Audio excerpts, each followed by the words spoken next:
the sky above you right now is doing something.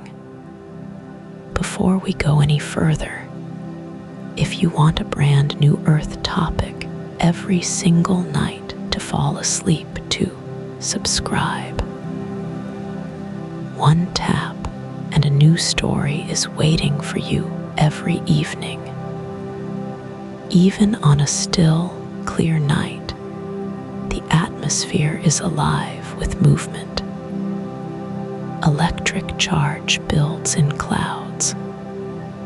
Ions drift through the air. Currents shift and turn in ways we can measure, but cannot always explain. We look up and we think we understand what we see. Blue sky, white clouds, the occasional flash of lightning. But the sky has been keeping secrets for a very long time. Think about what the atmosphere actually is. It is a thin shell of gas wrapped around the planet.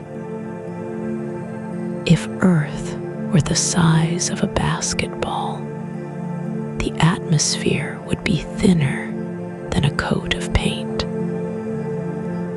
And yet, inside that thin shell, some of the most puzzling things on Earth take place.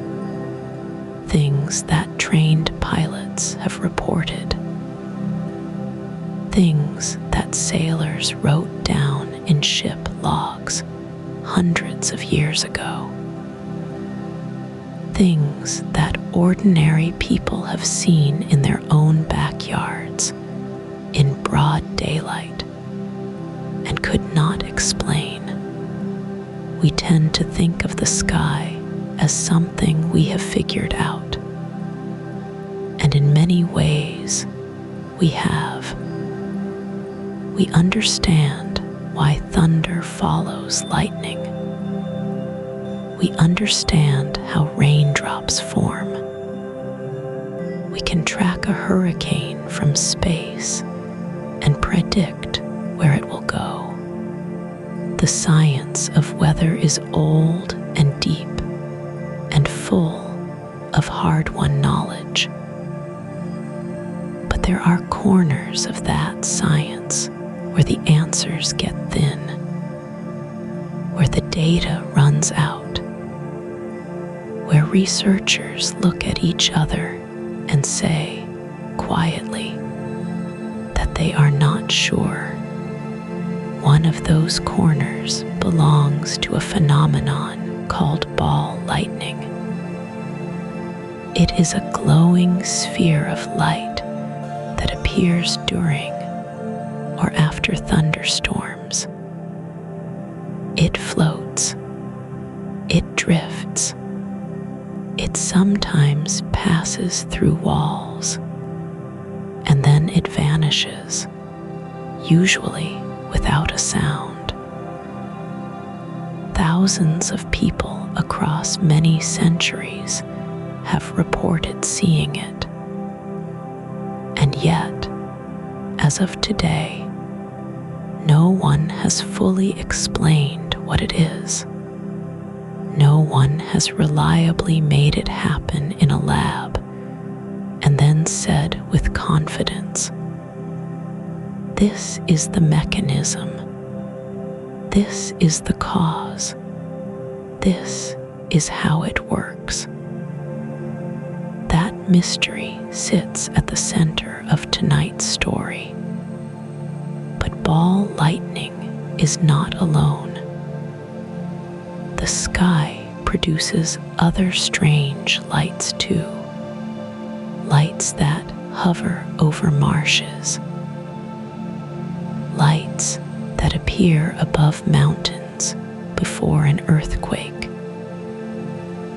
Lights that flash in colors above the tops of thunderstorms, so high up that pilots only began reporting them in large numbers a few decades ago. Each of these phenomena has its own history, its own set of witnesses, its own pile of competing theories, and each one remains, in its own way, unresolved.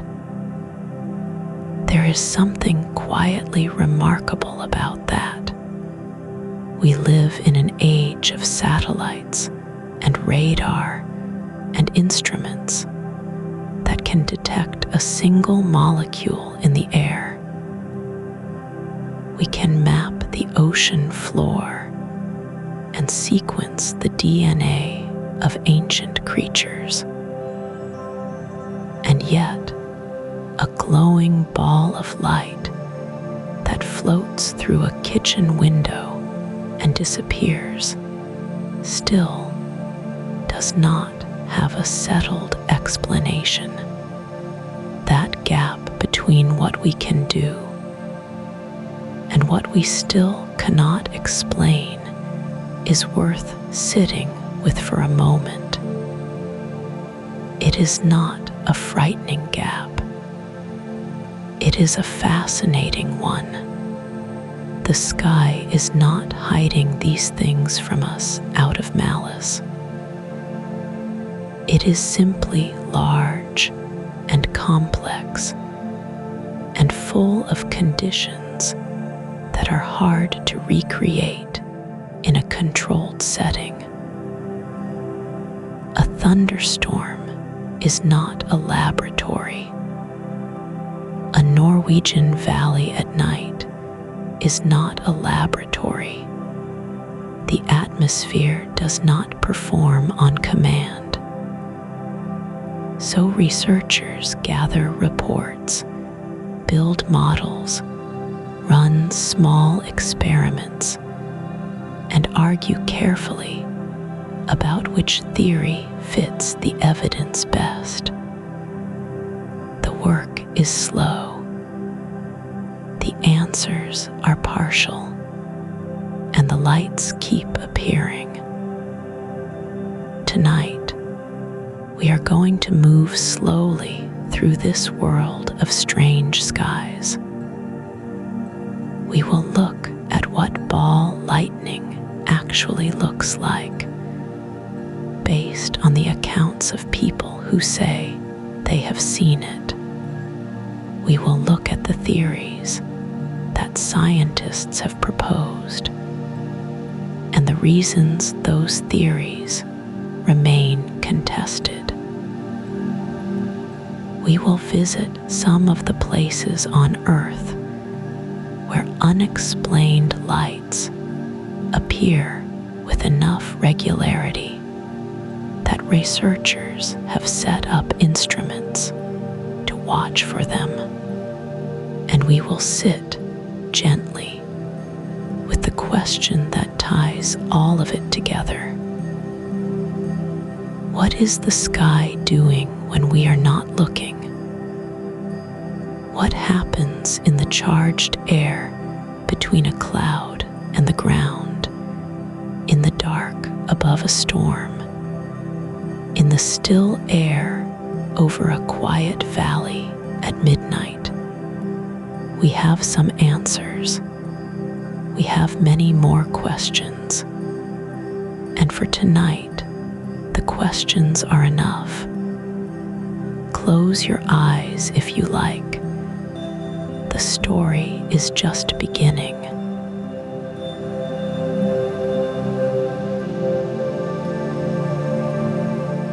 Somewhere in a quiet village in France, in the year 1845, a woman looked up from her kitchen table and watched a glowing ball drift through her open window.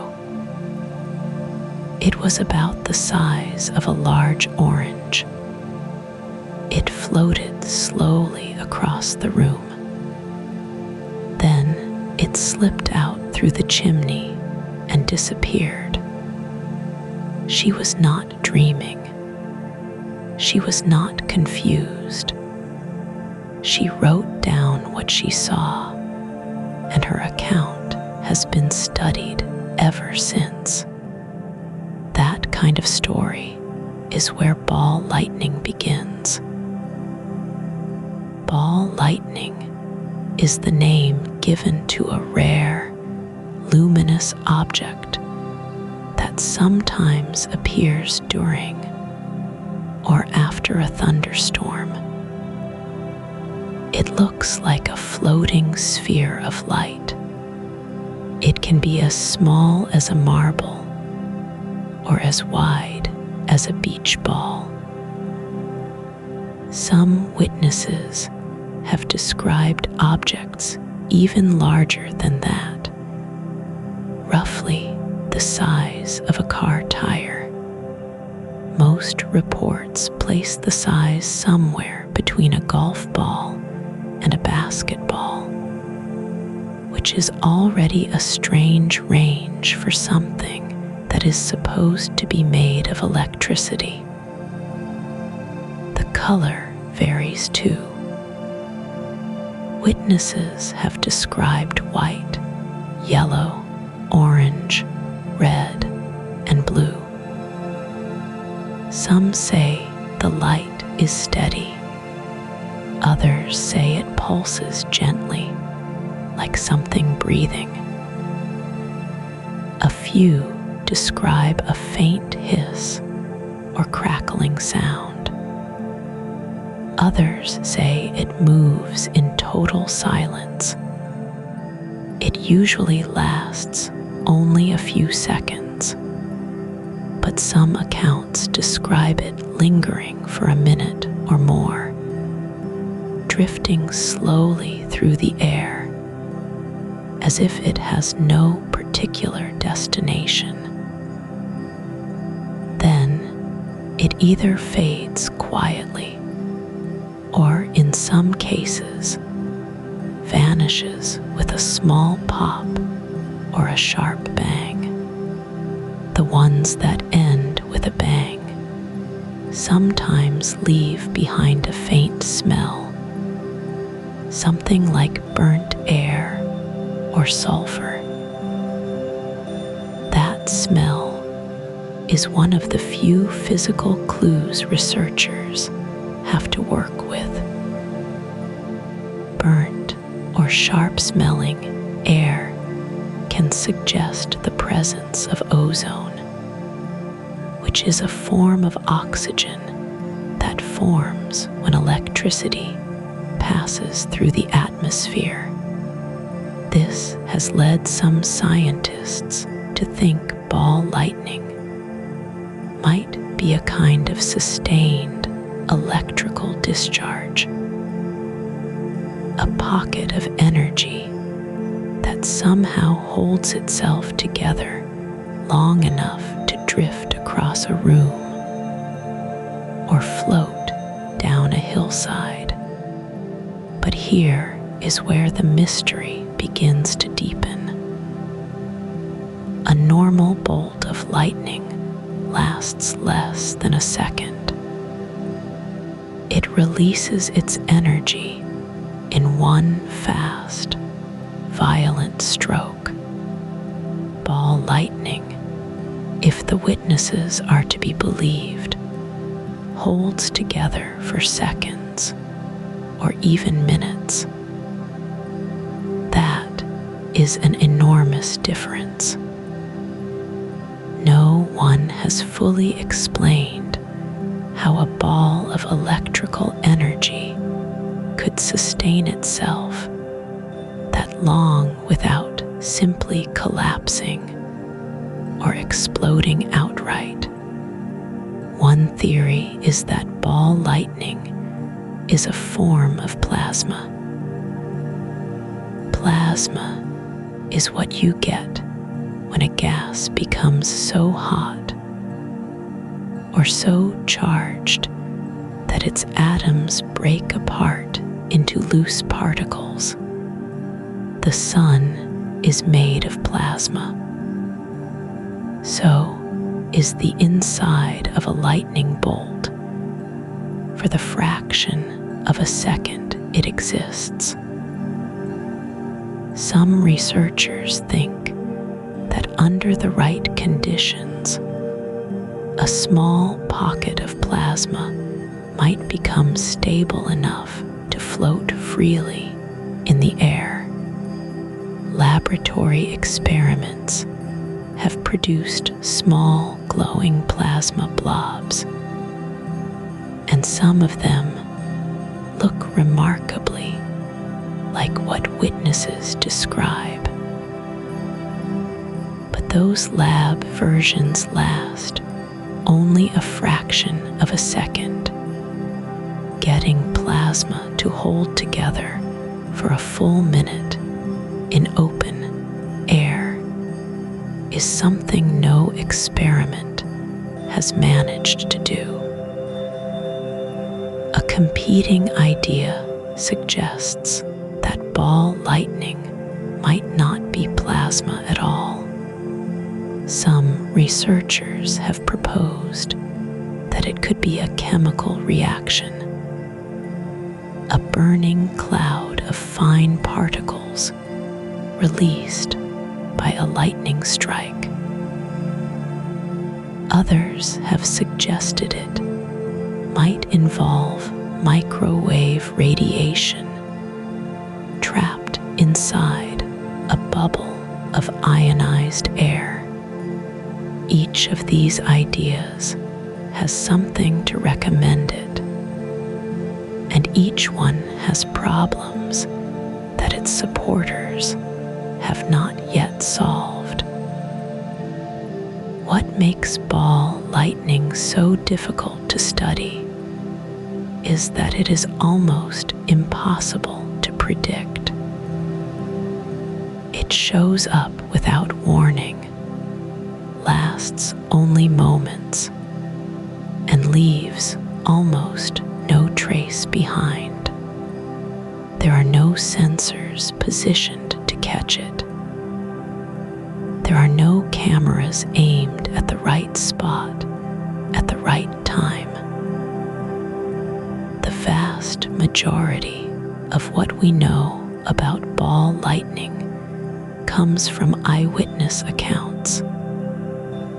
And eyewitness accounts, however sincere, are not the same as controlled measurements. Researchers have collected thousands of these accounts over the past 2 centuries. They come from every continent. They come from sailors and farmers and pilots and scientists. The descriptions are remarkably consistent in their broad outlines, which is itself a kind of evidence. Something is being seen. Something is happening in the sky. What that something actually is, at the level of atoms and energy and physics, remains genuinely open. The basic description is simple enough. A glowing ball, floating, fading. But the explanation behind even that simple description has eluded science for a very long time. And that is where we begin.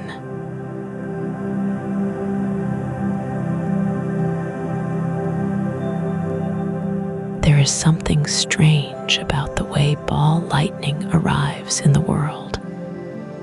It does not build slowly, the way a thunderstorm does.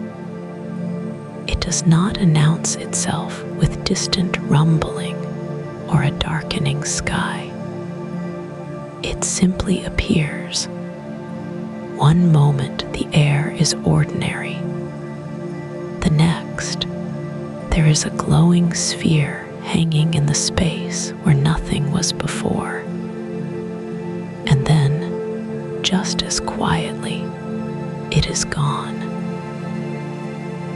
sudden appearance is part of what makes ball lightning so difficult to explain. Most things in nature have a visible beginning. You can watch a wave form at sea. You can see a cloud gather and grow. But ball lightning seems to step into existence from somewhere else entirely. And no one has agreed on exactly where that somewhere is. The question of how ball lightning forms is, at its heart, a question about what conditions have to come together for something like this to happen at all. Most reports place it during or just after a thunderstorm. The air is charged. The ground is wet. Lightning has already struck or is about to. Something in that electric, unsettled moment seems to give rise to the phenomenon. But that is where the agreement ends. One of the oldest ideas is that ball lightning is a kind of leftover energy from a regular lightning bolt. When a bolt of lightning strikes the ground, it releases an enormous amount of electrical energy in a fraction of a second. Most of that energy disperses immediately, but some researchers have wondered whether a small portion of it might, under the right conditions, become trapped, not in a wire or a battery, but in the air itself, held together by forces we don't yet fully understand, spinning slowly, glowing with a quiet, steady light. This idea has a certain elegance to it. It would explain why ball lightning appears so often near thunderstorms. It would explain why it tends to form close to the ground, near where lightning has struck. And it would explain the glow, since trapped electrical energy would naturally emit light, but it leaves a great deal unanswered. How exactly does energy become trapped in open air? What holds the sphere together? Why does it sometimes pass through walls or float through closed windows without releasing all that energy at once? A competing idea suggests that the lightning bolt doesn't trap energy so much as it transforms matter. When lightning strikes soil or rock, it vaporizes a tiny amount of the surface. That vapor, some researchers propose, rises into the air as a cloud of superheated particles. Those particles might then organize themselves into a sphere, held together by their own electrical charge, glowing as they slowly cool and react with the surrounding air. This is sometimes called the vaporized soil hypothesis, and it has been tested in laboratories with some interesting results. Researchers have created small glowing blobs by firing electrical discharges at silicon-rich materials. The blobs glow, they float briefly, and then they fade. Whether those laboratory blobs are truly the same thing as ball lightning remains an open question. What both theories share is a reliance on the moment of the lightning strike itself. The strike is the beginning. It is the event that sets everything else in motion. And yet, there are accounts of ball lightning appearing in clear skies, far from any storm, with no obvious source of electrical energy nearby. Those accounts complicate both theories considerably. If ball lightning needs a lightning bolt to be born, then what explains the ones that appear in calm weather? Some researchers suggest those calm weather cases might involve a different phenomenon entirely. Something that looks similar but has a different origin. Others think the electrical conditions needed might be present in the atmosphere, even when no storm is visible, built up slowly over hours or days, invisible to the eye, until that one strange moment of release. The honest answer is that no one knows for certain which of these ideas is correct. The conditions that produce ball lightning, if they can even be called conditions in any reliable sense, have never been fully captured. The phenomenon appears when it chooses to appear. It does not wait for scientists with instruments. It does not repeat itself on command. And so the question of how it is born remains open. Something in the charged electric air of a storm, or perhaps in the struck earth below, or perhaps in some combination of forces that hasn't been fully described yet, gives rise to a floating sphere of light.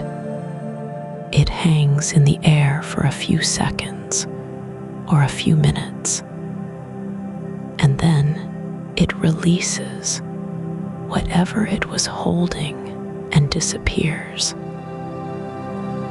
The beginning of ball lightning, like so much else about it, is still a mystery waiting quietly in the dark.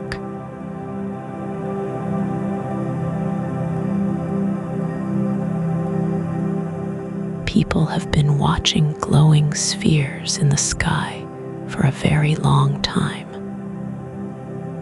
Long before anyone had words like plasma or electromagnetic field, they had eyes. And those eyes kept seeing the same strange thing, a ball of light drifting slowly, behaving in ways that ordinary fire simply does not behave. The written record goes back centuries. Sailors in the age of wooden ships described glowing orbs moving across the water during storms. Monks in medieval Europe wrote careful notes about lights that floated through their stone buildings and disappeared without burning anything. Soldiers in the field, farmers in open valleys, travelers on mountain roads, all of them, across many different countries and many different centuries, described something remarkably similar: a sphere, glowing, moving with a kind of slow, quiet purpose. What is striking about these old accounts is how consistent they are. The size varies. Some reports describe something the size of a grape, others something closer to a large melon. The color varies too: white, orange, blue, red, and sometimes a pale green that witnesses found hard to describe. But the behavior is nearly always the same. The sphere drifts. It does not flicker like a candle. It does not streak like a meteor. It simply moves slowly and steadily, and then it vanishes. Some of the oldest written records come from ancient China, where court historians noted strange floating lights during storms. There are accounts from ancient Rome as well, though historians debate whether those descriptions match what we now call ball lightning, or whether they describe something else entirely. That debate is itself part of the mystery. When we read an old account, we bring our modern categories with us. We try to fit the old words into our new boxes, but the old words were written by people who had no such boxes, and that gap makes interpretation difficult. European records from the 1600s and 1700s are somewhat more detailed. Natural philosophers, the people we might now call early scientists, began collecting these accounts with real curiosity. They wrote letters to each other about the floating lights. They tried to find patterns. One theory that circulated in those early centuries was that the spheres were a form of concentrated fire, a knot of flame that had somehow pulled itself together and held its shape. That idea sounds simple now, but it was a genuine attempt to explain something genuinely puzzling. The problem, even then, was that the spheres did not behave like fire. Fire needs fuel. Fire rises. Fire spreads. The glowing spheres did none of those things reliably. They moved sideways. They passed through glass windows without breaking them, according to some accounts. They entered rooms and left again. Fire does not do that. So the concentrated flame theory began to lose favor slowly over many decades. By the 1800s, scientists were more organized in their thinking. The discovery of electricity had given them a new vocabulary. Some researchers began to wonder whether the spheres were electrical in nature, some kind of slow, stable discharge of atmospheric electricity. This was a more promising direction. Electricity could explain the glow. It could explain the way the spheres sometimes appeared during or after thunderstorms.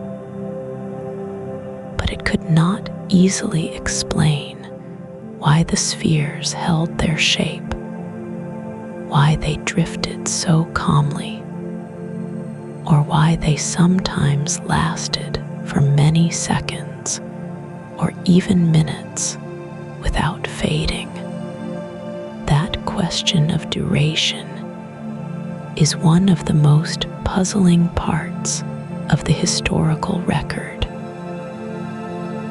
A spark lasts a fraction of a second. Even a sustained electrical arc requires a constant power source to keep going. But the glowing spheres in these old accounts seem to carry their energy with them, like a slow-burning coal that needs no hearth. Where does that energy come from, and what holds it together? Those questions were asked in the 1800s. They are still being asked today. What the long historical record does give us is a kind of confidence that something real is being described. These accounts come from too many places, too many different times, and too many different kinds of people to dismiss easily. A sailor in the Pacific, a monk in France, a farmer in rural China. They were not reading each other's notes. They had no reason to invent the same strange thing. The consistency across cultures and centuries suggests that whatever ball lightning is, it has been part of the sky for a very long time. We simply have not figured out what it is made of, or why it holds together the way it does. The historical record is rich and wide. The answer, so far, is not.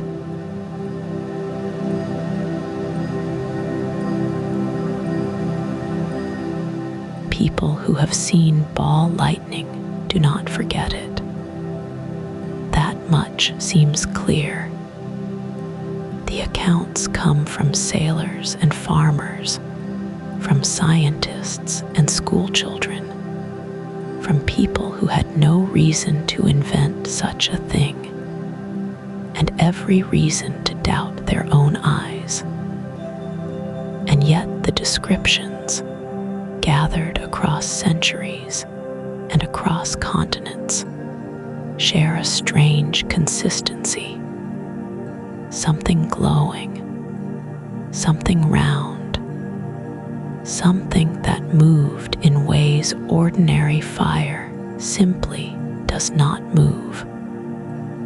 Most witnesses describe a sphere, not a flicker, not a a streak, not the branching crack of ordinary lightning.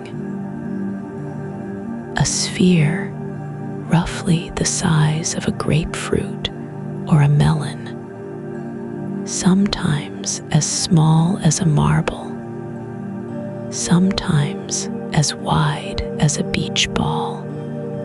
The color varies. Witnesses have reported orange, red, yellow, white, and blue. Some describe a pale green. A few say the light was almost violet. The sphere glows steadily, or pulses gently, or shimmers at its edges like something barely held together. The brightness also varies. Some accounts describe a ball so bright it was painful to look at directly. Others say it was soft, almost dim, like a lantern seen through fog. In some reports, the sphere cast no shadow at all, even in a dark room. That detail puzzles researchers. A light source bright enough to be clearly visible should cast some shadow. The fact that some witnesses insist it did not is one of the small, stubborn details that makes ball lightning so difficult to fit into any clean explanation. Witnesses often describe the sphere moving slowly, not falling, not rising sharply, but drifting. It might float at shoulder height, or skim just above the ground, or hover near a window. Some accounts describe it entering a building through a small gap, a keyhole, an open window, a chimney flue, and then drifting calmly through the interior before vanishing. One of the older and often cited accounts describes a glowing sphere moving down the aisle of a church during a storm, passing close to several people, and then disappearing without a sound. Whether that account is accurate in every detail is impossible to say now, but it has been recorded in multiple independent sources from the same period. The duration is another point of agreement. Ball lightning, if that is what these witnesses saw, does not flash and vanish the way ordinary lightning does. It lingers. Witnesses describe it lasting anywhere from a few seconds to, in some cases, several minutes. That alone sets it apart from almost every other electrical phenomenon in nature. A standard lightning bolt lasts a fraction of a second. Whatever ball lightning is, it holds together far longer than that. How it holds together at all is one of the central questions researchers have not yet answered. The ending is described in two very different ways. Some witnesses say the sphere simply faded. It grew dimmer, lost its shape at the edges and was gone quietly without drama. Others describe an abrupt end, a sharp pop, or a small explosion, sometimes leaving behind a faint smell. That smell is described variously as sulfur, as something sharp and electrical, as ozone, which is the clean, faintly metallic scent that sometimes follows a thunderstorm. The two types of endings, the quiet fade and the sudden pop, may suggest that not all ball lightning is the same thing. Or they may simply reflect the fact that human memory is imperfect, especially after a startling event. Some witnesses report feeling warmth near the sphere. A few describe a faint humming sound, low and steady, like something vibrating at a frequency just below comfortable hearing. Others report no sound at all, and no heat, even when the sphere passed close to them. These contradictions are frustrating for researchers. They make it hard to build a single model that accounts for all the reports. But some scientists argue the contradictions are actually useful. They suggest that what people call ball lightning might not be one phenomenon at all.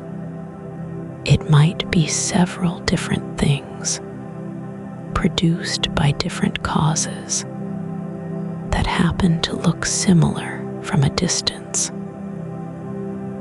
That idea that ball lightning is a category rather than a single event is one of the competing views in the field.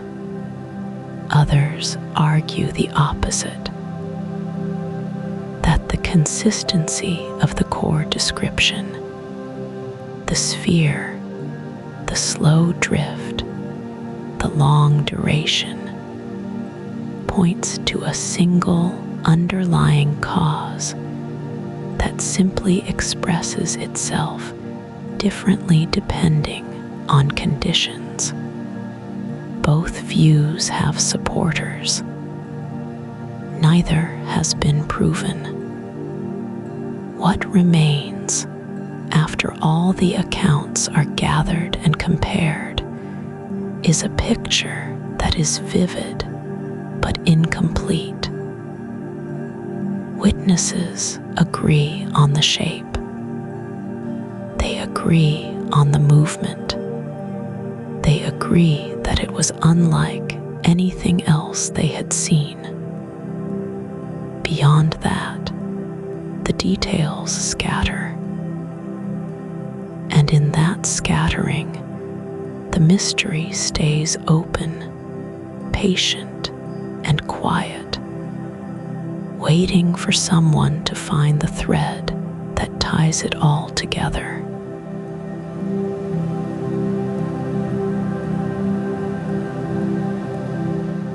There are many theories about ball lightning. Not 2 or 3, many. Scientists have been arguing about what causes it for well over a century, and no single explanation has won. That alone tells you something.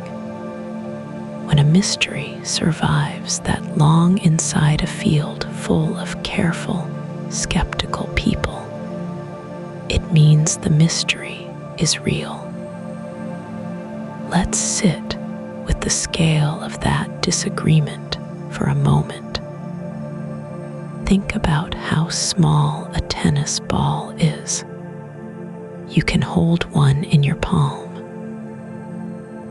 Most ball lightning reports describe something roughly that size, maybe a little larger, somewhere between a golf ball and a beach ball.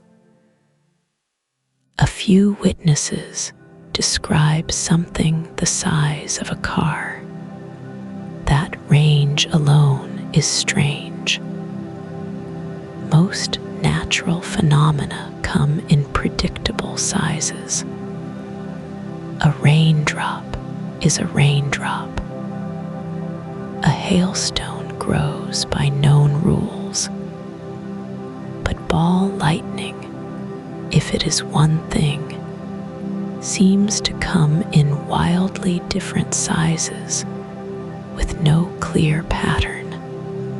Some researchers think that inconsistency is a clue.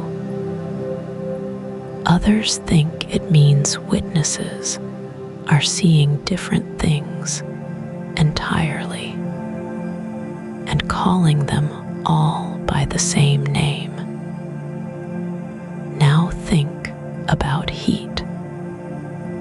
A bolt of ordinary lightning reaches temperatures around 30,000 degrees Celsius. That is roughly 5 times hotter than the surface of the sun. And yet, ball lightning, according to most witnesses, floats gently through a room. It passes near curtains without burning them. It drifts past people's faces without scorching their skin. If it contains the same energy as a lightning bolt, that energy is somehow stored in a way that doesn't radiate outward as heat. That is deeply puzzling.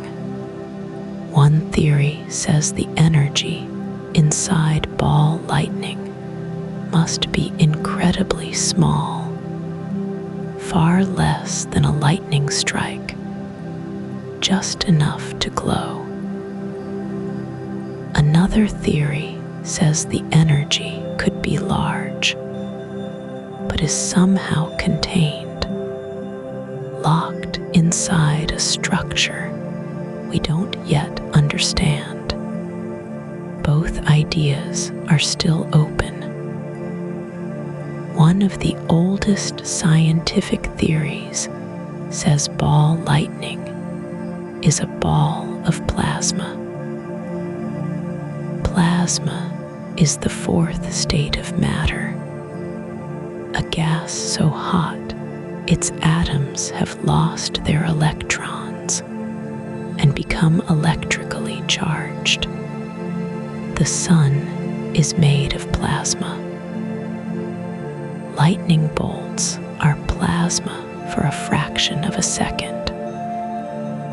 The idea is that a normal lightning strike could, under the right conditions, leave behind a small sphere of plasma that holds its shape just long enough to drift and glow.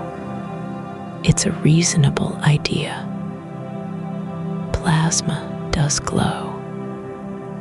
It does behave strangely.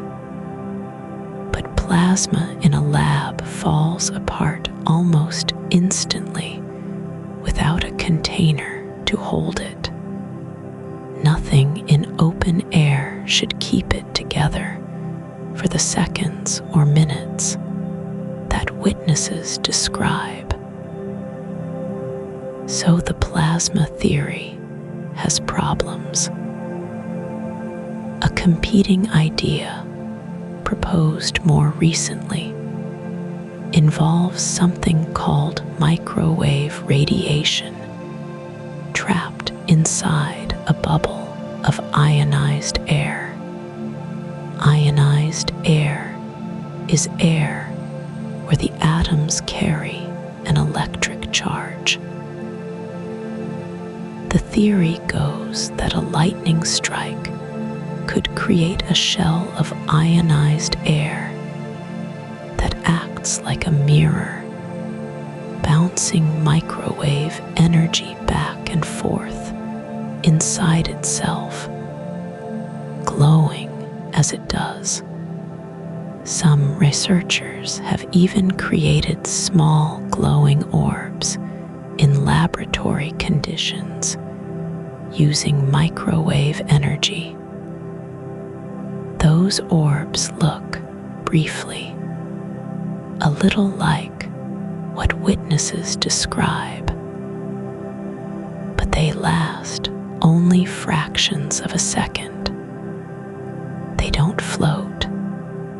They don't pass through glass windows, which some ball lightning reports describe. The microwave theory explains some things and leaves others completely open. There is also a theory involving tiny particles of silicon. Silicon is the same element used in computer chips, and it's abundant in soil and sand.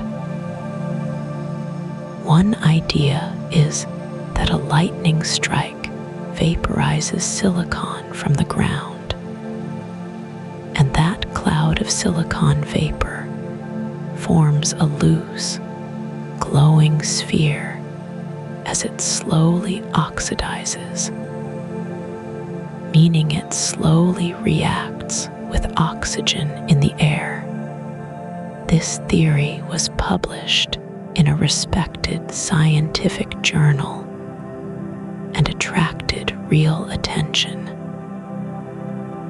It explains the glow, the slow movement, and even the faint smell of sulfur or ozone that some witnesses report.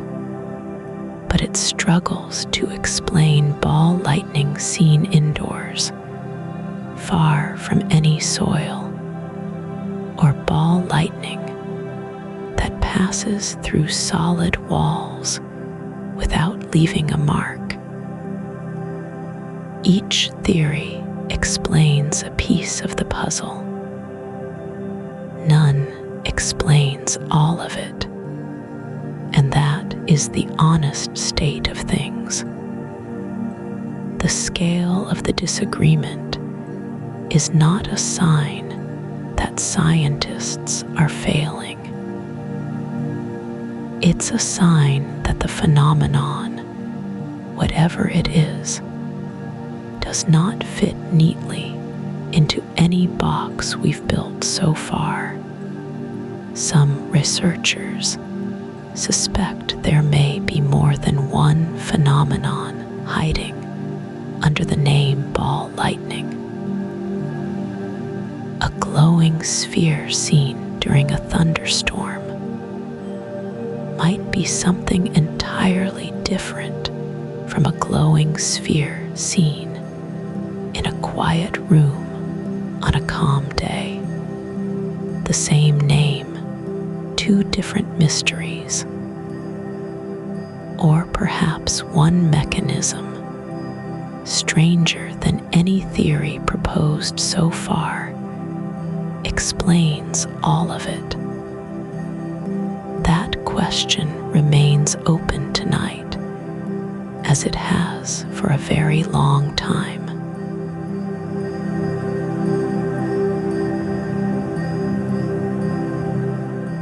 Imagine for a moment that you could see one up close, not from across a field, not through a rain-streaked window. Right there, hovering at arm's length in the still air of a quiet room, Witnesses have described something that looks almost peaceful. A soft sphere, maybe the size of a grapefruit, maybe the size of a basketball. Its surface seems to glow from within, the way an ember glows when you blow gently across it. Some people say it pulses slowly. Others say it holds perfectly still, like a soap bubble that forgot to fall. The colors vary from one account to the next. Orange and red are common. So is white and a pale, cool blue. Some witnesses describe a faint haze around the outer edge, a kind of soft blur where the light fades into the surrounding air. Others say the boundary is sharp and clean, like the ball has a definite skin. A few accounts mention a faint smell, something like ozone, the sharp, clean scent that lingers after a thunderstorm. Some describe a low hiss or a crackling so quiet it is almost imagined. This is the surface of ball lightning, as best we can piece it together from the people who have seen it. And it is here, right at this glowing outer layer, that the scientific theories begin to pull in different directions. One of the oldest modern ideas is that ball lightning is a form of plasma. Plasma is a state of matter where gas gets so hot that its atoms break apart, releasing a cloud of charged particles that can glow with their own light. Think of the inside of a fluorescent bulb, or the shimmering column of a lightning bolt. Some researchers have proposed that ordinary lightning, under certain rare conditions, might leave behind a small pocket of this charged, glowing gas. The plasma would hold its shape briefly, sustained by the energy still trapped inside it, before slowly cooling and fading. This would explain the glow, the heat some witnesses feel, and the way the ball seems to drift on air currents before vanishing.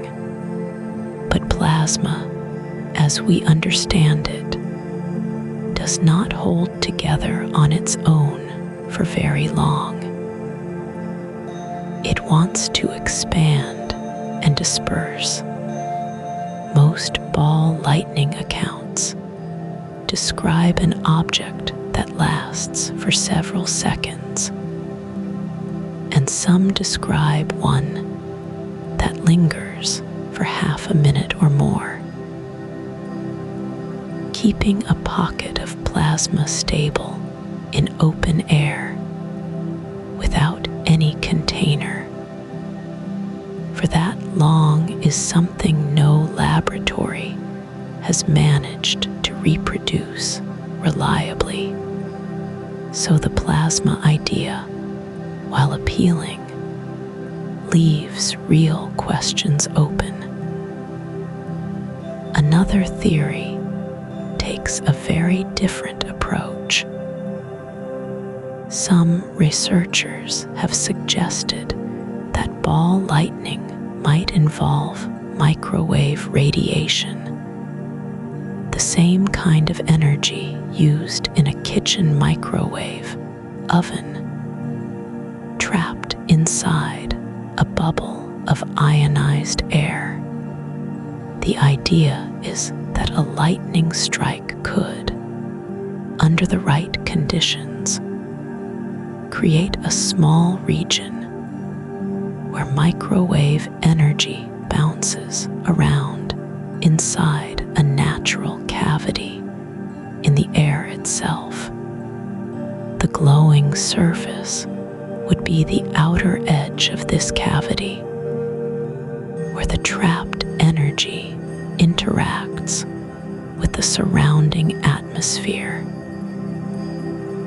This theory is intriguing because it might explain why ball lightning sometimes passes through glass windows without breaking them. Something several witnesses have reported. Microwaves can pass through glass. Plasma cannot. The microwave theory has its critics, too. The conditions required to trap microwave energy in a free-floating bubble of air are extraordinarily specific. Some physicists find the geometry of it unlikely. Others point out that if this were happening, we might expect to detect microwave emissions near ball lightning events. And so far, no one has managed to measure that. A third line of thinking moves away from energy fields entirely and looks at chemistry. One hypothesis, developed in the early 2000s, suggests that when lightning strikes soil, it can vaporize tiny particles of silicon, the element found in sand and rock. These particles might float upward and then slowly oxidize, meaning they combine with oxygen in the air and release light as they do so. The glow in this view would be a kind of slow, floating combustion. Experiments in laboratories have produced small glowing blobs by exposing silicon-rich materials to electrical arcs. The blobs look, to some eyes, like small versions of what witnesses describe. But here again, the theory does not cover every case. Ball lightning has been reported over open water, over snowfields, inside aircraft cabins at altitude. There is no silicon soil in those places. So, either multiple different phenomena are being grouped under one name, or the silicon idea is only part of the answer. The surface of ball lightning, that soft and glowing skin, holds its secrets well. Each theory illuminates one corner of the mystery and leaves the rest in shadow. The glow continues. The question remains.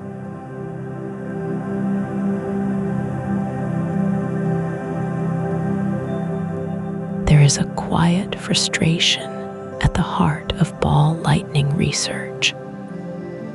It is not the frustration of a problem that seems too big. It is the frustration of a problem that seems just out of reach. Scientists have the tools. They have the mathematics. They have decades of careful witness accounts. And yet the thing itself refuses to be caught. The first and most obvious problem is time. Ball lightning, when it appears at all, lasts somewhere between a few seconds and a few minutes. Most accounts describe something closer to the shorter end. A glowing sphere drifts through a room or hovers above a field, and then it is simply gone. That window is far too narrow for a researcher to set up instruments, aim a camera, calibrate a sensor, and record anything useful. By the time a person reaches for their phone, the light has already vanished. Compare that to other atmospheric phenomena. A thunderstorm can be tracked for hours. A tornado gives meteorologists time to drive toward it with equipment. Even a lightning bolt, which lasts only a fraction of a second, happens often enough and predictably enough that researchers can position sensors in likely strike zones and wait. Ball lightning offers none of those advantages. It appears without warning. It follows no predictable path. It chooses no preferred location. It simply arrives, and then it does not. There is also the problem of reproduction. If you cannot catch a thing in the wild, the next best option is to make one in a laboratory. And researchers have tried. Some experiments using high-voltage electrical discharges have produced small glowing plasma blobs, clouds of electrically charged gas that float briefly before fading. A few of these laboratory blobs share some qualities with reported ball lightning. They glow. They are roughly spherical. They last a short time before dissipating, but most researchers are careful not to claim these blobs are the same thing. The laboratory versions are tiny, lasting only fractions of a second, and they require very specific controlled conditions to appear at all. Real ball lightning, according to witnesses, can be the size of a grapefruit or larger, can pass through glass windows without breaking them, and can persist for many seconds in open air. Whether the laboratory plasma and the witnessed phenomenon share the same underlying physics is genuinely unknown. One possibility is that they are cousins, related processes that look similar but are driven by different forces. Another possibility is that they are completely unrelated, and the resemblance is coincidental. The window problem and the reproduction problem feed into a third difficulty, which is the data problem. Most of what researchers know about ball lightning comes from written accounts. People describe what they saw, sometimes years after the event. Memory is imperfect. Language is imperfect. Two people watching the same thing will often describe it differently. Some accounts mention a hissing sound. Others describe complete silence. Some say the sphere was hot enough to scorch nearby objects. Others say it passed within arm's reach and gave off no heat at all.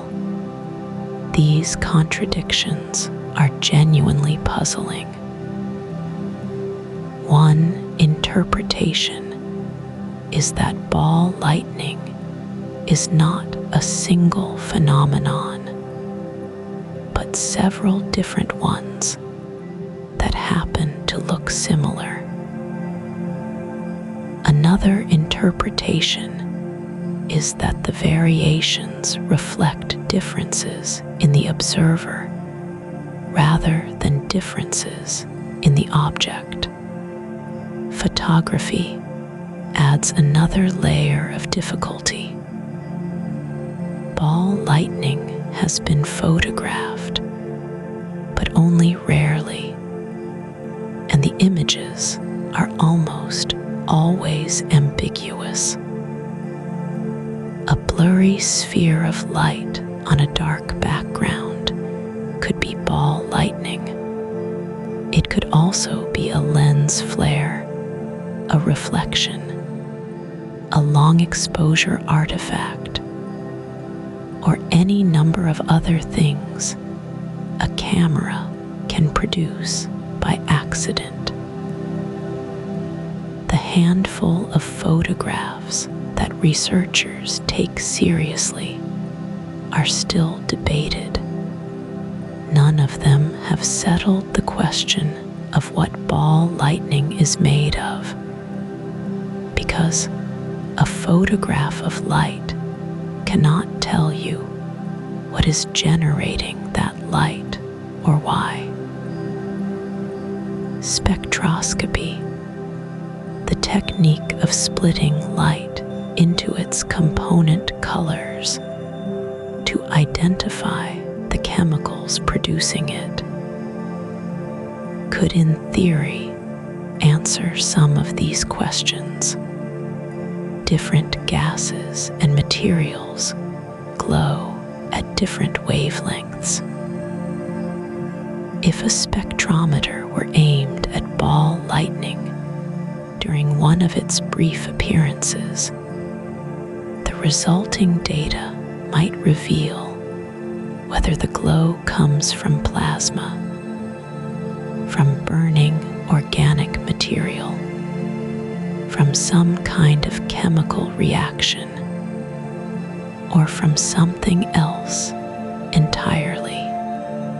A small number of researchers have proposed building portable spectrometers specifically for this purpose. The challenge is that you still need the ball lightning to appear in front of your instrument, and ball lightning has shown no interest in cooperating. So the mystery deepens not because the question is unanswerable in principle, but because the thing being studied seems almost designed to resist study. It is brief. It is rare. It is variable. It leaves almost nothing behind. And the deeper researchers look into how to catch it, the more clearly they see how many ways it has of slipping away.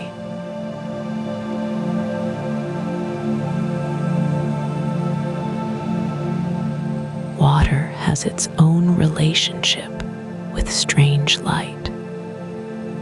The ocean breathes in long, slow rhythms. Tides rise and fall. Storms build and pass. Seasons shift the temperature of the surface layer, and with it, the behavior of the air just above. And somewhere inside all of that slow breathing, lights appear. Lights that have no easy name.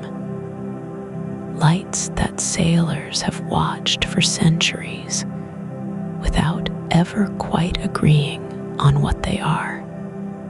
The sea has always been a place where the sky and the water seem to blur together. On a calm night, the horizon disappears. The stars reflect below you, and the water glows above. It is easy in that setting to believe you are seeing something that does not belong to the ordinary world. But the lights that appear over open water are not always tricks of reflection. Some of them move. Some of them hover just above the surface, drifting slowly against the wind. Some of them pulse. Sailors in the age of wooden ships wrote about these lights in their logs.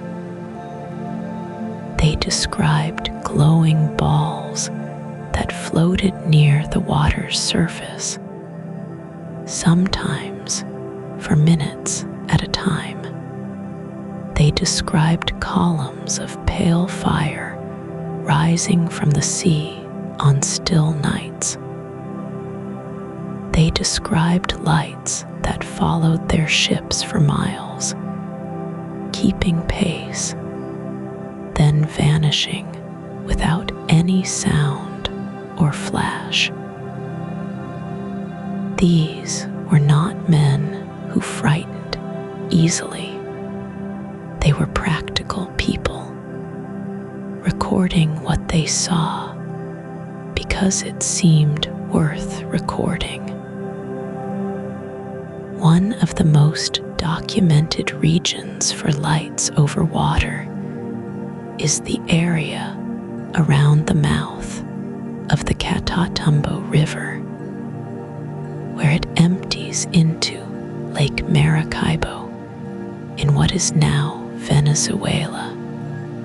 The sky above that lake produces lightning on an extraordinary scale.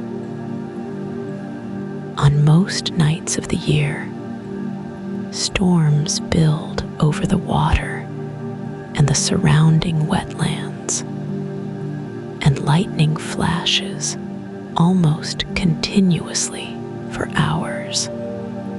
Some researchers estimate the lake sea's electrical storms on more than 150 nights per year, though the exact count varies by season and year.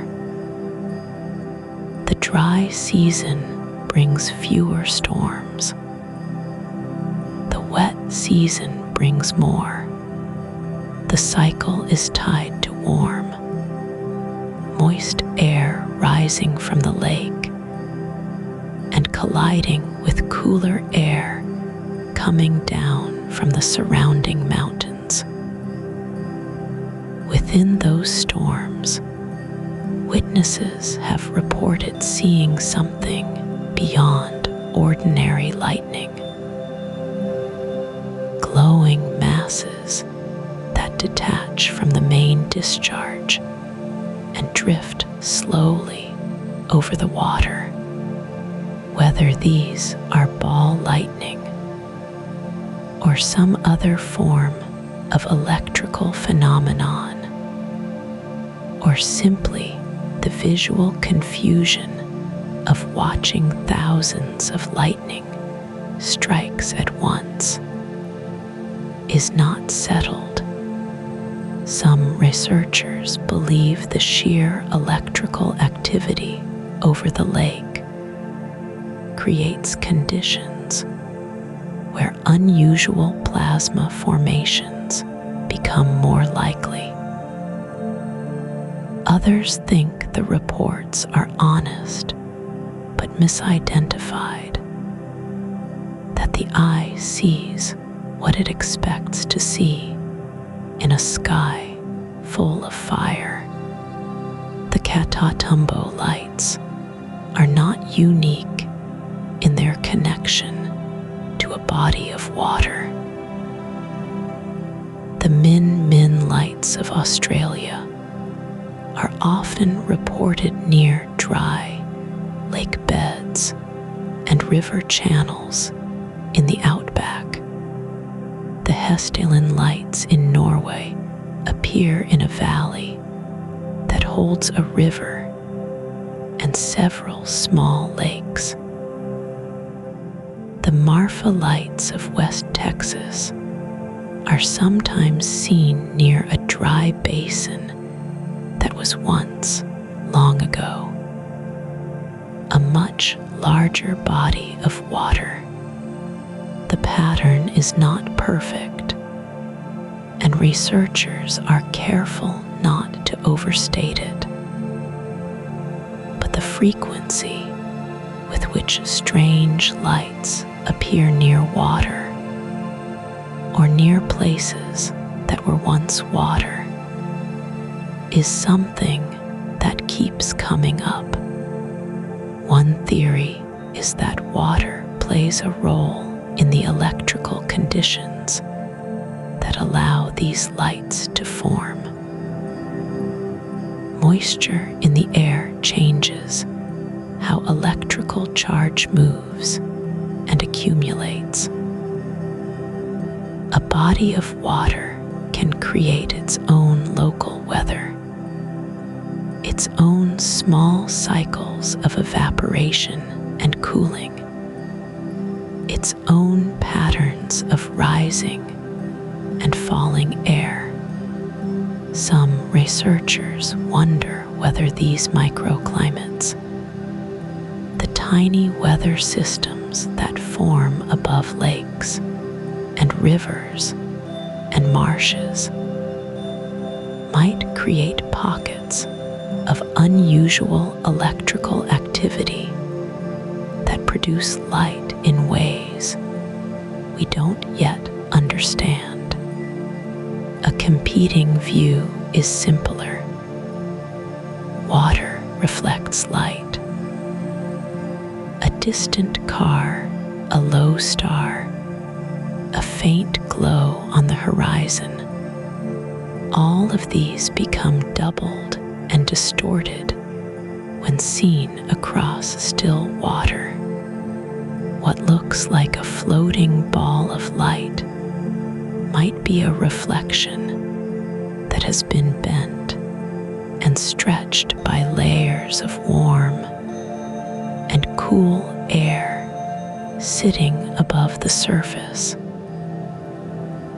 This is a real optical effect, and it does happen. The question is whether it explains all the reports or only some of them. And that is where the mystery settles in, quietly. The way fog settles over a lake just before dawn.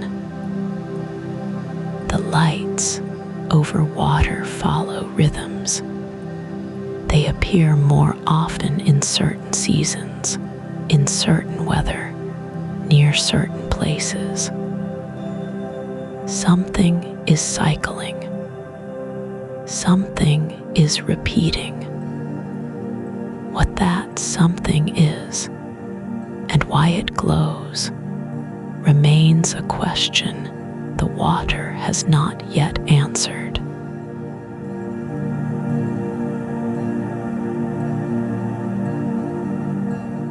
There is a light that sailors once believed was a gift from the saints. They called it St. Elmo's fire. For hundreds of years, sailors crossing open water would watch a soft blue or violet glow appear at the tips of their ship's masts. It would sit there quietly, flickering like a candle that could not be blown out. The sea might be rough. The sky might be full of dark clouds, but the light stayed calm, almost gentle, as if it belonged there. St. Elmo was the patron saint of sailors. When this strange glow appeared during a storm, many sailors took it as a sign of protection. They believed the light meant they would survive the crossing. It gave them comfort in the dark. We now understand something about what St. Elmo's fire actually is. It is a form of plasma, a glowing gas where electrons have been pulled loose from their atoms by a strong electric field. When the air around a pointed object becomes charged enough, the electrons begin to move, and that movement produces light. The color depends on which gases are present. In normal air, the glow tends toward blue or violet. In air with more carbon dioxide, it can shift toward orange or red. This process has a name: corona discharge. It happens when the electric field near a sharp point becomes strong enough to ionize, that is, to electrically charge the surrounding air. The tip of a ship's mast is a perfect shape for this. So is the wing of an airplane, or the horn of a cow in an open field, or the blade of a sword held up in a thunderstorm. All of these have been reported as places where St. Elmo's fire has appeared. And here is where the mystery begins to deepen. St. Elmo's fire is often described as a neighbor to ball lightning. Both appear during electrical storms. Both glow. Both have been seen for centuries, but they seem to be different things. St. Elmo's fire stays attached to an object. It clings to the mast, the wing, the pointed rock. Ball lightning floats free. It moves through the air on its own, following no obvious path, touching nothing and everything. Some researchers wonder whether the two phenomena are more connected than they appear. One idea is that ball lightning might sometimes form near the same conditions that produce St. Elmo's fire.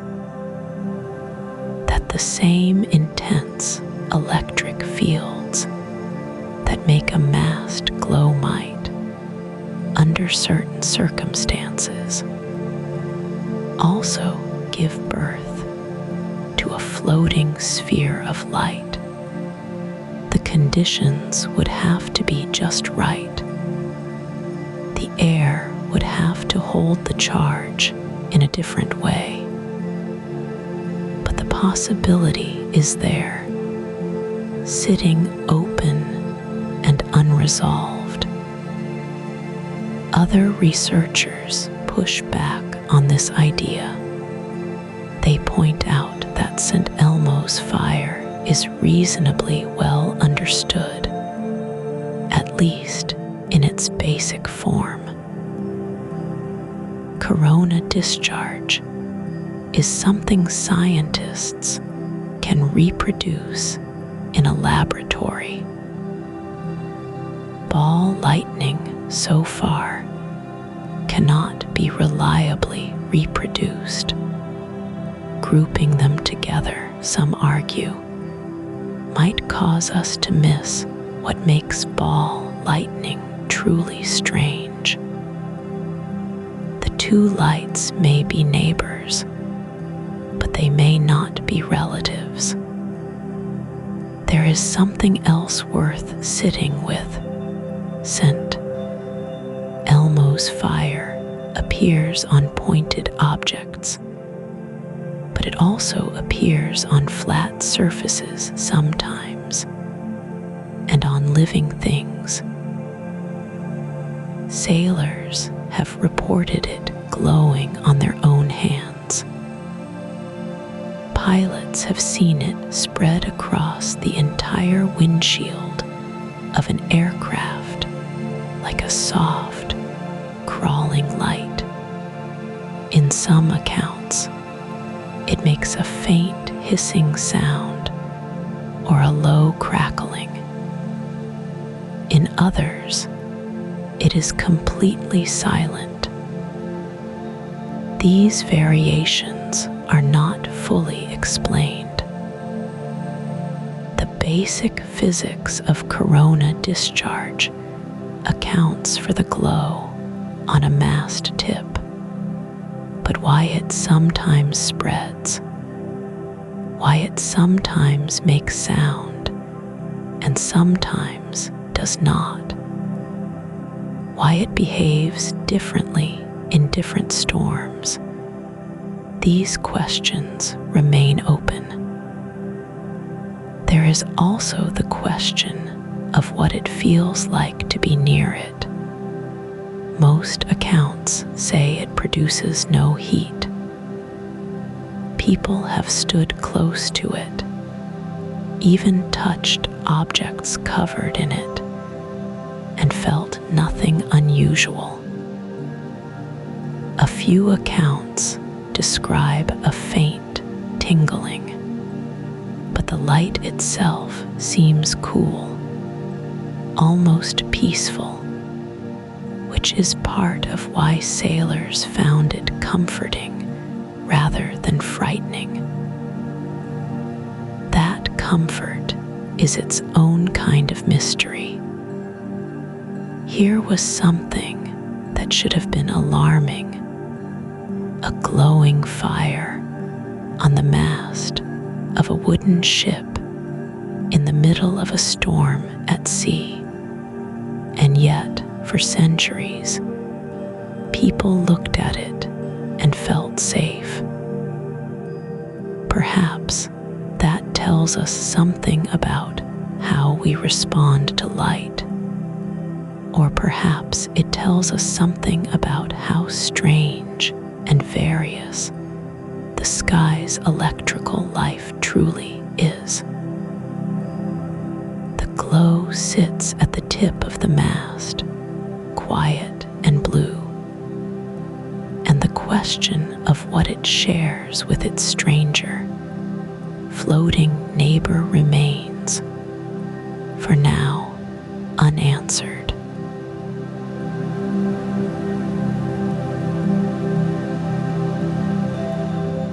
Lightning is, in many ways, already an extreme thing. A single bolt can reach temperatures around 5 times hotter than the surface of the sun. It can travel miles in a fraction of a second. It can split a tree from crown to root in one silent instant. And yet, for all its raw power, ordinary lightning follows rules. It moves in a line. It strikes and vanishes. It behaves, more or less, the way physics says it should. But sometimes, lightning does not follow the rules. There are accounts, scattered across centuries and continents, of lightning behaving in ways that seem to contradict what we understand about electricity. Not just unusual, not just rare, but genuinely, quietly impossible by the standards of what we think we know. Take the phenomenon sometimes called ribbon lightning. In most storms, a bolt moves so fast the human eye sees it as a single line. But ribbon lightning appears as a series of parallel stripes, like the teeth of a comb drawn across the sky. The most widely accepted explanation is that strong winds shift the bolt's path slightly between each return stroke, spreading the image sideways. That explanation satisfies many researchers. But some observers describe ribbon lightning in still air, with no wind strong enough to account for the spread. The question of whether wind alone explains every case remains open. Then there is bead lightning, sometimes called chain lightning. After a normal bolt fades, bead lightning leaves behind a row of glowing dots, like pearls on a string, hanging in the air for a second or two before they too disappear. Some researchers think the bolt's channel cools unevenly, leaving brighter patches where the air stayed hotter longer. Others suggest the geometry of the viewing angle plays a role, that what looks like beads is really a straight channel seen end on. Neither explanation has been fully confirmed. The beads appear, linger, and vanish, and the reason they form remains a matter of quiet debate.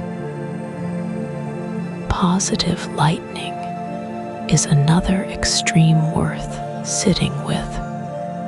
Most lightning carries a negative electrical charge from the cloud down to the ground.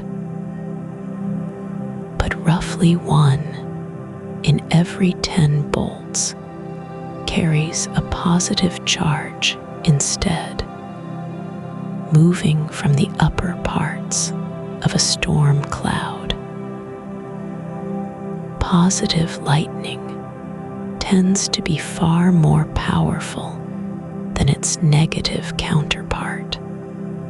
It can strike many miles from the edge of a storm, arriving from a sky that looks almost clear. It can last longer. It can carry more energy. And because it often strikes where no one expects lightning to reach, it is considered especially dangerous. What is less understood is why some storms produce far more positive lightning than others. The internal structure of the cloud matters, and so does the storm's height. But the precise conditions that tip a storm toward positive lightning are still being studied. Some of the most extreme lightning behavior involves what happens underground, or rather, what seems to happen underground. There are accounts of lightning entering buildings through the ground rather than through the roof or walls, traveling upward through floors and exiting through windows. This is called ground current, and it happens when a bolt strikes the earth nearby and the electrical charge spreads outward through the soil. The ground is not a perfect insulator. Electricity can travel through it, following paths of least resistance through wet soil or buried pipes. The extremes of ground current are not fully mapped. Researchers are still working out how far from a strike the ground current can remain dangerous. Upward lightning is perhaps the most visually striking of all these extremes. In ordinary lightning, the bolt moves downward from cloud to ground, but upward lightning moves the other way. It begins at the tip of a tall structure, a tower, a skyscraper, a mountain peak, and travels upward into the cloud. It tends to occur during storms rather than initiating them, often triggered by a nearby ordinary bolt that changes the local electric field. Tall, broadcast towers in some parts of the world are struck by upward lightning dozens of times each year. The mechanism is understood in broad terms, but the precise trigger, the exact moment when the charge at a tower's tip becomes strong enough to launch a leader upward into the storm, is still an area of active research. What all of these extremes share is a quality of surprise. Lightning, for all that we have studied it, still finds ways to behave unexpectedly. It still produces forms and patterns that sit at the edge of our models, and somewhere in that edge, in the space between what our equations predict and what the sky actually does, the mystery of ball lightning and other strange lights may eventually find its explanation. Or it may not. The sky keeps its own counsel.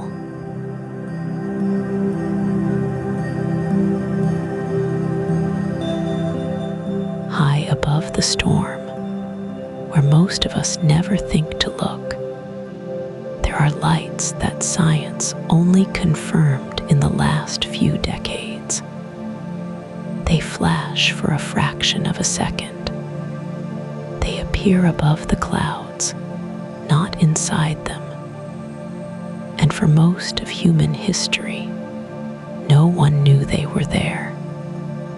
They are called sprites, elves, and jets. Those names sound like something from an old story, but they are real atmospheric events captured on camera, studied by researchers, and still not fully understood. Sprites are the most well-known of the three. They appear above large thunderstorms, sometimes reaching 60 or 70 miles up into the sky. That is far above where any ordinary lightning travels.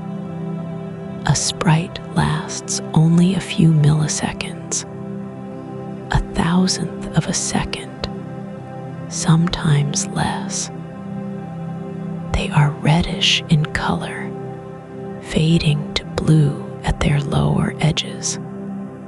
Some witnesses who have seen them from aircraft describe them as looking like jellyfish, or like curtains of soft red light hanging briefly in the dark. The strange thing is that sprites were not officially confirmed until 1989. That is not because they are rare. Researchers now believe they happen thousands of times each day across the planet. They were simply too brief, too high, and too faint for ordinary cameras to catch. It took sensitive, high-speed equipment pointed at exactly the right part of the sky to finally record them clearly. Even now, the mechanism that produces them is an open question. One leading idea is that a very large lightning bolt inside a storm can create a sudden change in the electric field far above the clouds. That change, some researchers suggest, briefly excites the thin air at high altitude in a way that produces light.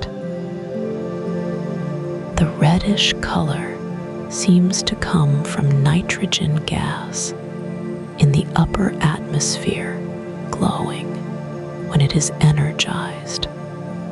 But the exact sequence of events, the precise trigger, the reason some storms produce sprites and others do not, these details remain under study. Elves are different from sprites, though they appear in the same general region of the sky. An elf is a disk of faint light, sometimes 100 miles wide, that expands outward in a ring and vanishes in less than a millisecond. The name is actually an acronym. It stands for emissions of light and very low frequency perturbations from electromagnetic pulse sources. But the word fits the thing. Elves are ghostly, brief, and nearly impossible to see without specialized equipment. They appear to be caused by the electromagnetic pulse from a lightning bolt reaching the lower edge of the ionosphere. That electrically active layer of the atmosphere far above where weather lives, and briefly lighting it up from below. Then there are jets. Blue jets shoot upward from the tops of thunderclouds in narrow cones of blue light. They travel fast, reaching perhaps 30 miles above the storm before fading. Unlike sprites and elves, jets seem to originate directly from the electrical activity inside the storm itself, pushing upward rather than being triggered by a distant pulse. Some researchers have identified a more powerful version called a gigantic jet, which can reach all the way to the ionosphere. A gigantic jet carries enormous electrical charge and bridges the gap between the storm and the upper atmosphere in a single brilliant stroke. What connects all three of these phenomena is that they exist in a part of the sky that is genuinely hard to study. Satellites orbit above them. Weather balloons rarely reach them. Aircraft avoid the storms below them. So researchers have had to be creative, setting up cameras on mountain peaks, on the roofs of observatories, and in the windows of spacecraft to catch these lights in action. Some scientists wonder whether sprites, elves, and jets play a role in the global electric circuit. The vast, slow flow of electrical charge that moves constantly between the ground, the atmosphere, and the upper sky. If they do, they may be more than curiosities. They may be part of how the planet manages its own electrical balance. But that idea is still being explored, and the evidence is far from complete. What strikes many researchers is simply how long these lights went unrecorded. Pilots had reported strange reddish flashes above storms for decades. Those reports were largely set aside. The sky above the clouds seemed like empty space, not a place where new phenomena waited to be found. And yet, there they were, quietly flashing, night after night, above every large storm on Earth, waiting for someone to point a camera in the right direction and look up instead of down. What else might be up there, still unnamed, still unrecorded, still flashing in the dark above the clouds we think we understand so well.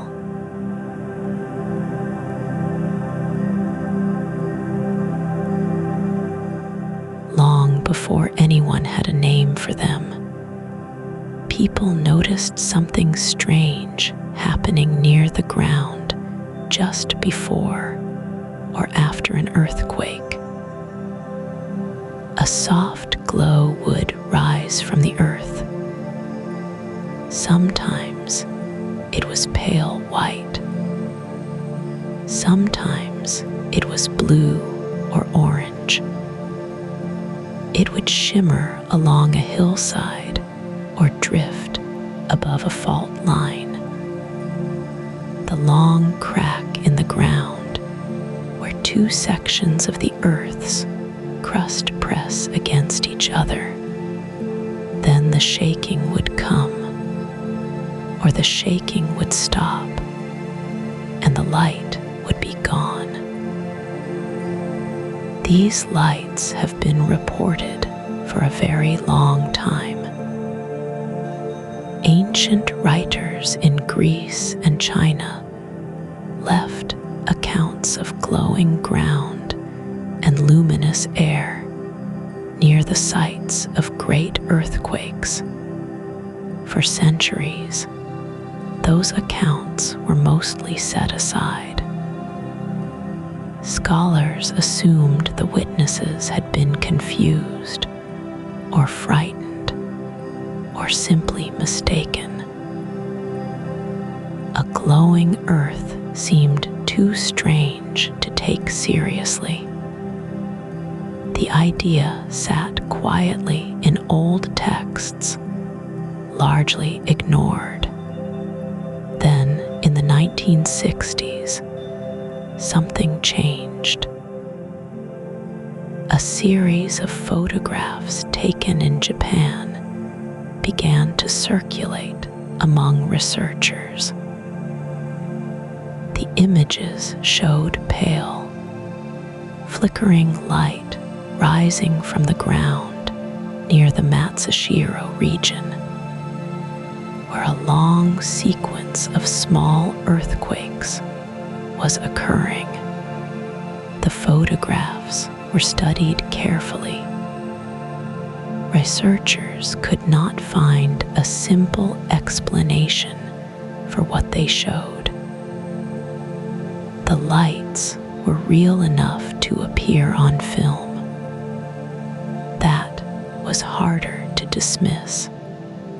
A geologist named Yutaka Yasui was among those who documented these lights systematically during the Matsushiro earthquake swarm. A cluster of thousands of small quakes that ran through the mid-1960s. His records helped move earthquake lights from folklore into something researchers felt they had to address. The lights had witnesses. The lights had photographs. The question was no longer whether they existed. The question became what they were. That question has not been fully answered. Several theories have been proposed, and they do not all agree with each other. One idea involves the piezoelectric effect, a process where certain types of rock, when squeezed under enormous pressure, generate an electric charge. The rocks along a fault line are under tremendous stress. Some researchers believe that stress could produce electrical fields strong enough to ionize the air, to strip electrons from air molecules and create a faint, glowing plasma near the surface. This would explain why the lights appear close to the ground and why they tend to cluster near active fault lines. But other researchers are not convinced that piezoelectricity alone is strong enough to produce visible light at the surface. The charges generated deep in the rock would have to travel a long way before reaching the air above. Some scientists argue the mechanism loses too much energy along the way to account for what witnesses describe. A competing idea suggests that the lights might involve the movement of charged particles called p-holes, a term for a particular kind of electrical carrier that can travel through certain rocks the way electricity moves through a wire. This idea, developed more recently, proposes that stress in the rock creates a flow of these charges toward the surface, where they interact with the air and produce light. The theory is still being tested, and not all geologists accept it. What makes earthquake lights particularly difficult to study is the same thing that makes so many strange sky phenomena hard to pin down. They appear without warning. They last for seconds or minutes. They do not wait for instruments to be set up. Researchers cannot schedule them. The best records still come from people who happened to be watching when the ground began to move. There have been efforts to monitor fault zones continuously with cameras and sensors, hoping to capture the lights under controlled conditions. Some of those efforts have produced intriguing data. A study published in the early 2000s examined historical earthquake light reports from around the world and found that many of them clustered near specific geological features, particularly near rifts, which are places where the Earth's crust is slowly pulling apart. That pattern suggested the lights were not random. Something about the geology was shaping where and when they appeared. Still, a clear and agreed upon mechanism has not emerged. The piezoelectric idea and the p-hole idea both have supporters and critics.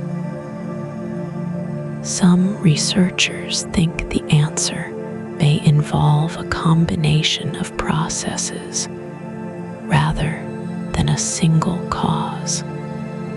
Others wonder whether different types of earthquake lights might have different origins entirely. What the history of discovery shows, more than anything, is how long it took for these lights be treated as a real phenomenon worth studying. The witnesses were there for centuries.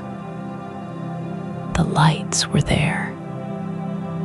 The science simply had not yet found a way to hold them still long enough to understand them. In some ways, it still hasn't.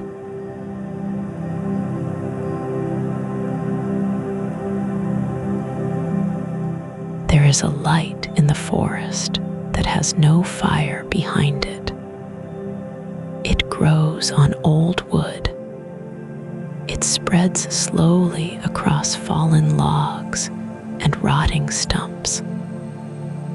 On a dark night, deep in the trees, it glows a soft, pale green, sometimes blue-white, sometimes faint enough that you might think your eyes are playing tricks. But it is real. It has always been real. And for most of human history, no one could explain it. This light is called Foxfire. The name is old, probably borrowed from the French word for false fire. It is produced by certain kinds of fungi, the tiny, thread-like organisms that live inside decaying wood. As these fungi break down the wood, something in that process releases a faint, cold glow. Scientists call this bioluminescence, which simply means light made by a living thing. The same basic process makes deep-sea creatures glow in the dark ocean. The same process lights up fireflies on a summer evening. But Foxfire does it silently, slowly, from the inside of a dead tree. What surprises most people is that Foxfire produces no heat at all. Hold your hand near a glowing log and you feel nothing. The light is cold. This is one of the reasons it took so long to understand. People expected light to come with warmth. Fire is hot. Sunlight is warm. But Foxfire breaks that rule entirely. It creates light through a chemical reaction that releases almost no energy as heat. Nearly all of the energy goes directly into producing the glow. This is, in a quiet way, more efficient than almost any lamp humans have ever built. The exact chemistry behind Foxfire is still not fully settled. Researchers believe a molecule called luciferin, a light-producing compound found in many glowing organisms, plays a central role. An enzyme called luciferase helps trigger the reaction. But the specific pathway inside bioluminescent fungi is harder to trace than in fireflies or jellyfish. Some species of glowing fungi have been studied closely. Others have barely been examined. There may be dozens of fungal species that glow in ways science has not yet fully mapped. Here is where Foxfire connects, in a quiet and unexpected way, to the broader mystery of strange lights. For centuries, people walking through forests at night reported soft glows among the trees. Some of those glows were Foxfire.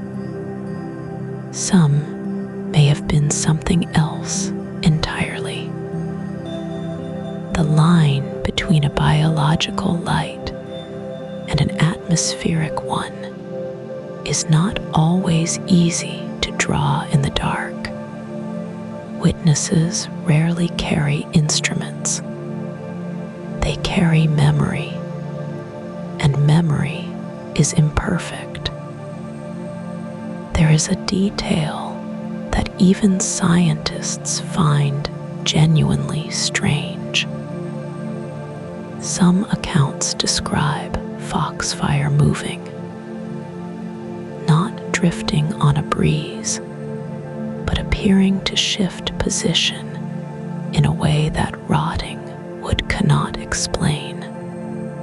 Most researchers believe these accounts reflect the way the eye behaves in darkness. The human visual system, when deprived of clear reference points, can perceive stationary lights as moving. This is a real and well-documented effect, but it does not fully close the question. A small number of researchers have wondered whether some forest glows attributed to Foxfire might involve other mechanisms, perhaps electrical or chemical, that have not been identified. That idea remains speculative.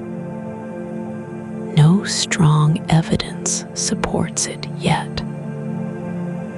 What Foxfire does show clearly and without dispute is that Earth produces light through many different pathways.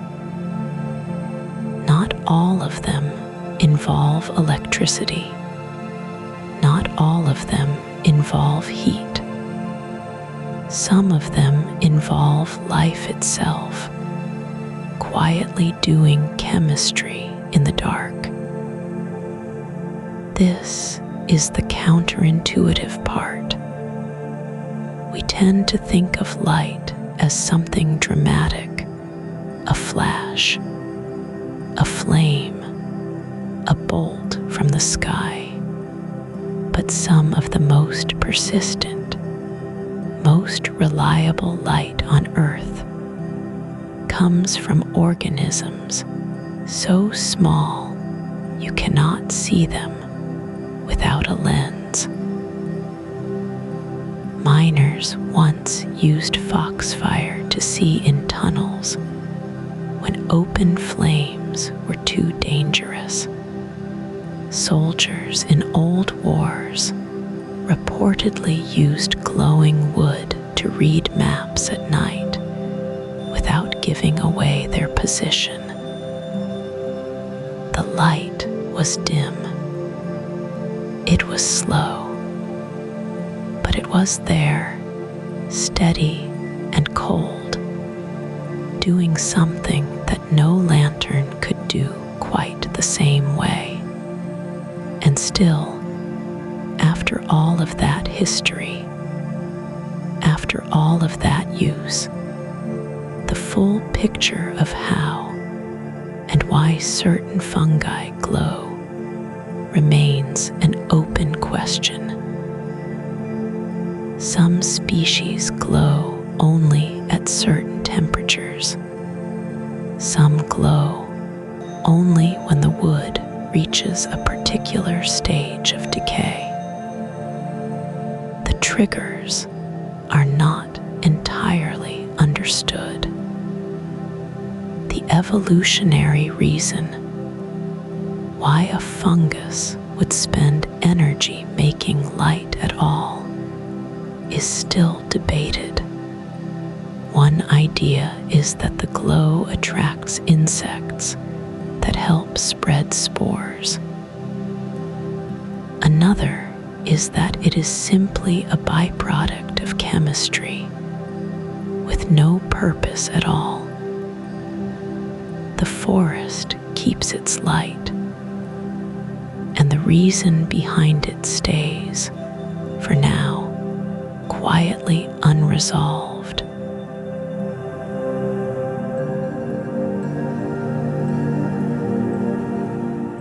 There is a light that has puzzled people for a very long time. It floats just above the ground in low, wet places. It drifts slowly over marshes and bogs, pale and soft, sometimes blue-white, sometimes a faint yellow-green. It appears on still nights. It fades when you walk toward it.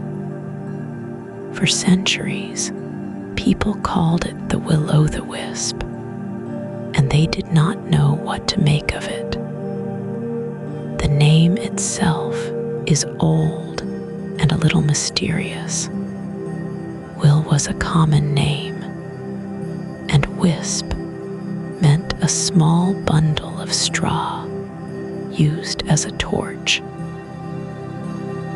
So the phrase described something like a wandering stranger carrying a dim flame through the dark.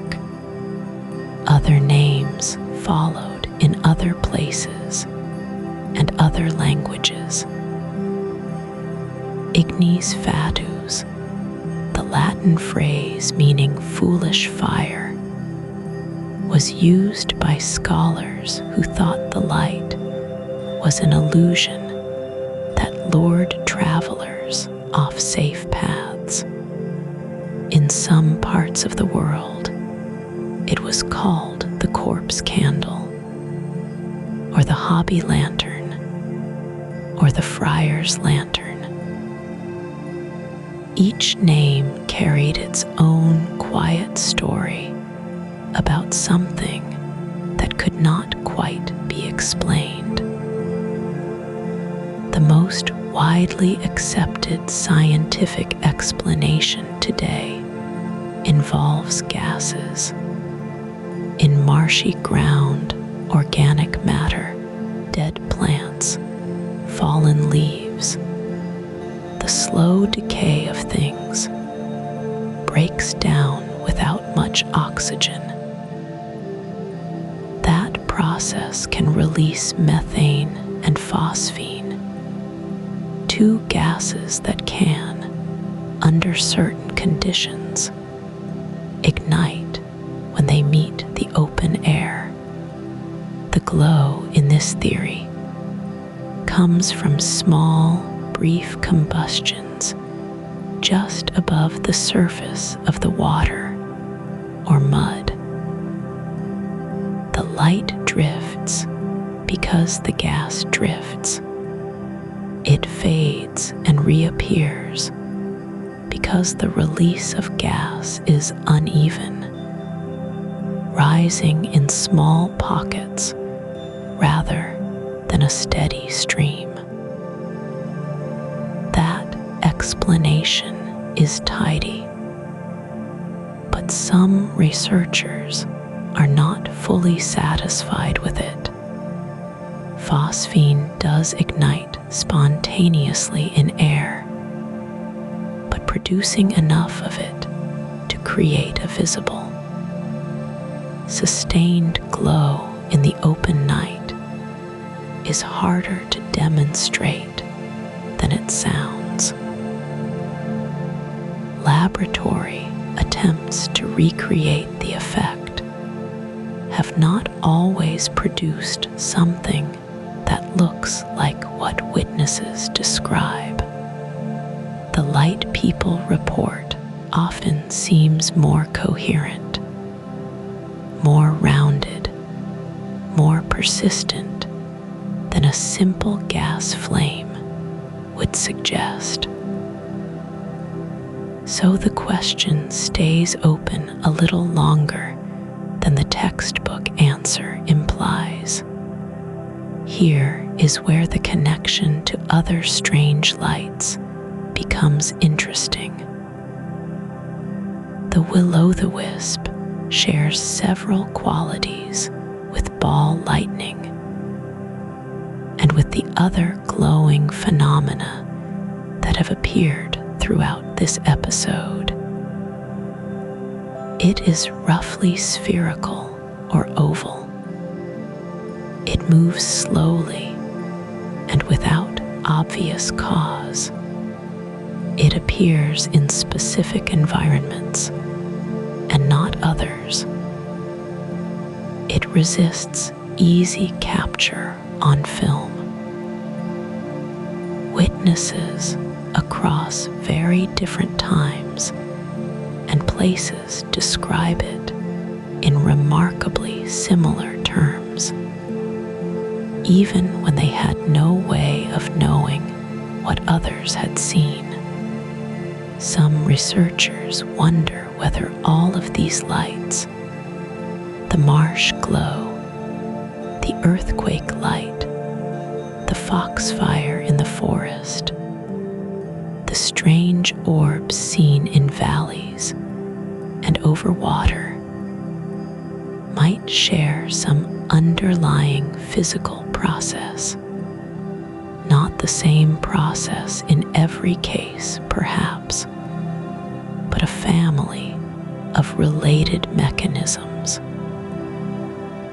Each one involves a specific environment, a specific set of conditions, and the production of light in a way that standard atmospheric science does not fully account for. The connections are not proof of anything, but they are the kind of pattern that makes careful observers pause. One idea that has been raised is that low-lying electrical fields, the kind that build up in wet ground near mineral deposits or near fault lines, might play a role in some of these lights. The ground itself, in this view, is not just passive. It participates. It generates something. That idea is speculative, and it is not widely accepted as a complete explanation. But it points toward a broader question. How much do we still not understand about the way electricity moves through soil, water, and air at the boundary between earth and sky? The marsh at night is a quiet place. The water sits still and dark. The reeds barely move. And then, somewhere just above the surface, a soft light appears. It does not flicker the way a candle does. It seems almost calm. It drifts a few feet, then a few feet more, then it is simply gone. No sound, no heat that anyone standing nearby can feel. Just light, and then the absence of light. People have watched that sight for as long as people have walked near marshes.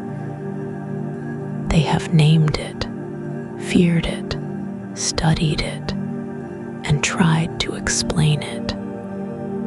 still, on certain still nights, in certain low and waterlogged corners of the world, it appears again, patient, unhurried, asking nothing, offering no answer, just glowing there softly at the edge of what we understand.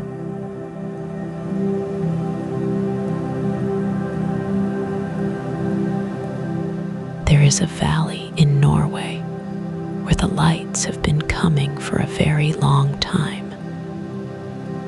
The Hessdalen Valley sits in central Norway, a quiet stretch of forested hills and frozen rivers that most of the world had never heard of.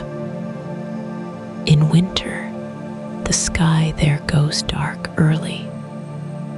The air is cold and still, and sometimes, floating above the ridgelines or drifting slowly down toward the valley floor, there are lights, not stars, not planes, not anything that fits neatly into a category most people carry with them. Reports of strange lights in the Hessdalen Valley go back at least to the early 20th century. Local people spoke of them quietly, the way you speak of something that has always been there. But in the early 1980s, the sightings grew much more frequent.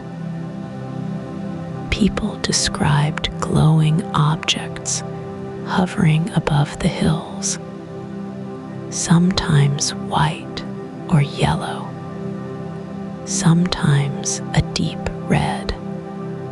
Some moved slowly, some flashed, some simply hung in the cold air for minutes before fading away. At the peak of the activity, some observers reported seeing these lights nearly every night.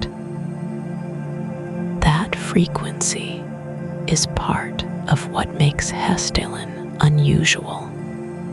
Strange lights appear in many places around the world, but most of them come and go without pattern, without warning, without any chance to prepare. Hessdalen offered something rare, a place where the lights seemed to return often enough that researchers could actually go and wait for them. And so, in 1984, a small group of scientists did exactly that. They set up instruments in the valley. They pointed cameras at the sky. They measured electromagnetic signals, radar returns, and light spectra. The project was called Project Hessdalen, and it was one of the first organized scientific efforts to study an unexplained light phenomenon in the field rather than in a laboratory.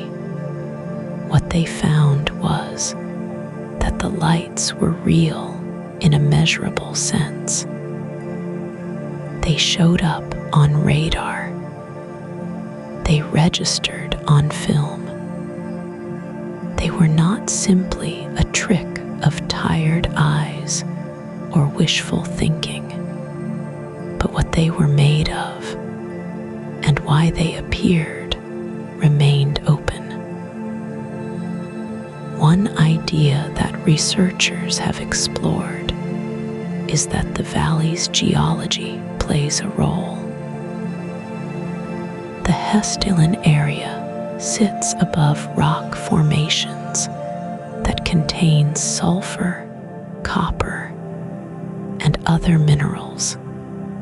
Some scientists have proposed that chemical reactions in the ground, perhaps involving ionized gases rising through cracks in the rock, could produce glowing plasma in the air above. A related idea suggests that the valley acts like a kind of natural battery, with the river running between layers of different minerals, creating a slow electrical current. That current, the theory goes, might sometimes discharge upward into the air in the form of luminous blobs. A competing view holds that the geology explanation is too simple. The lights behave in ways that are hard to explain with a slow chemical reaction. They move. They change brightness. Some appear to respond to radar signals aimed at them, though that observation remains contested and has not been reliably reproduced. Some researchers think the lights might involve a more complex atmospheric plasma process, one that the valley's particular mix of cold air, mineral dust, and electromagnetic conditions makes possible. Others are not convinced that any single explanation covers all of what has been observed.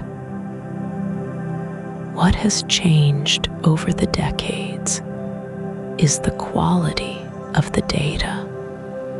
The early observations were mostly visual, gathered by people standing in a cold field with binoculars.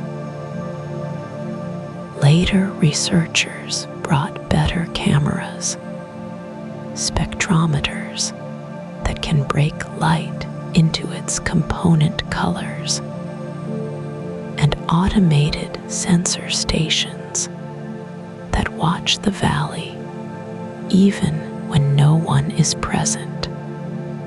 The automated station at Hessdalen has been running for years, quietly recording.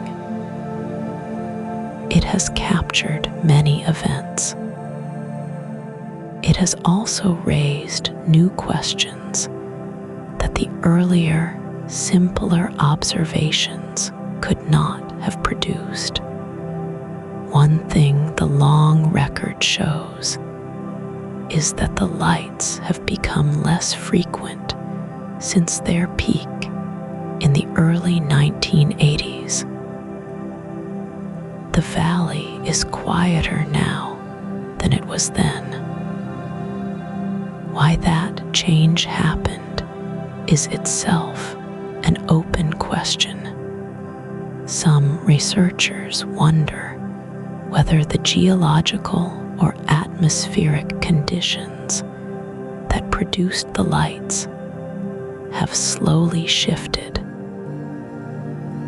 Others suggest the lights may simply be cyclical, tied to processes that wax and wane over years or decades, and that a more active period may return. The Hessdalen Valley is still watched. The instruments are still running. The hills are still dark in winter, and the air is still cold, and occasionally occasionally the lights still come. They drift above the frozen ridgelines, yellow or white or deep red, unhurried, unexplained. Decades of careful observation have narrowed the possibilities without settling on one. The valley holds its question, the way cold air holds its silence, patiently, without any sign of letting go.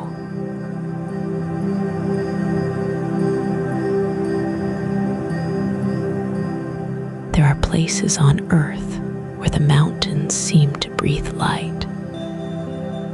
Not the light of the sun, or the moon, or any lamp a person has carried up a slope. Something else, something softer and stranger, and much harder to explain. Travelers have reported it for centuries. Shepherds, miners, soldiers, wanderers moving through high passes in the dark.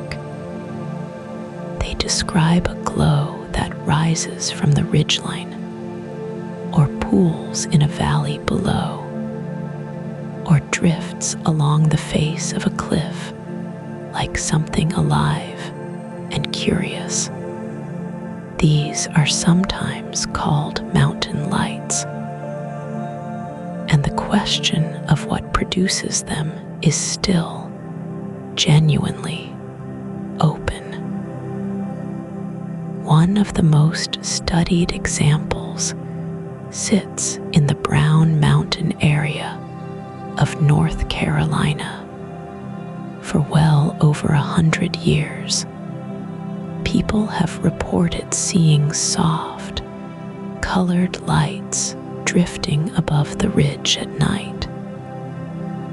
They appear and vanish. They hover. They move in ways that don't quite match the behavior of car headlights or campfires or any obvious human source. Researchers have visited. They've set up instruments.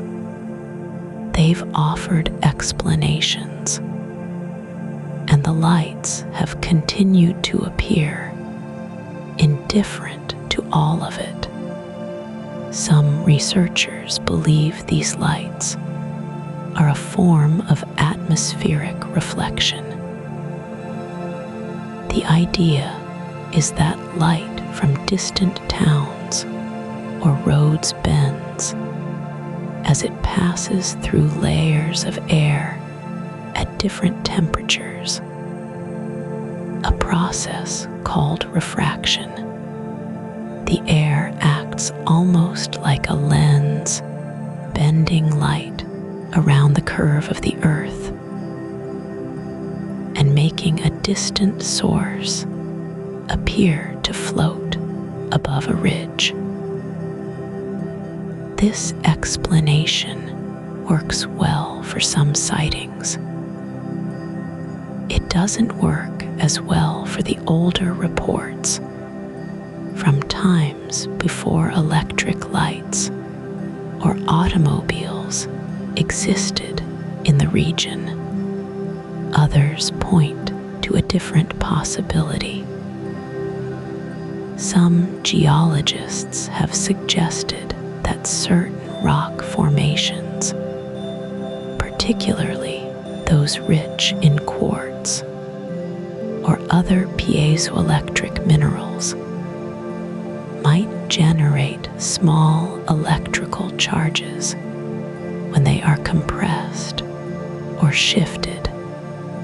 Piezoelectric means that the material produces electricity when it is squeezed. The idea is that stress in the rock, even very subtle stress far below the surface, could release enough energy to ionize the air above and produce a faint, visible glow. This is related to the earthquake lights discussed earlier in this episode. But here, the stress doesn't have to be dramatic. It could be slow, quiet, ongoing. The colors people describe are worth sitting with for a moment. Witnesses often mention pale white, soft orange, and occasionally a faint blue or green. These colors are not random. Different gases glow in different colors when they are energized. Nitrogen, which makes up most of our atmosphere, tends toward blue and violet. Oxygen can produce pale green or white. If the air above a mountain is being ionized by some electrical process in the rock below, the color of the glow might tell us something about which gases are involved.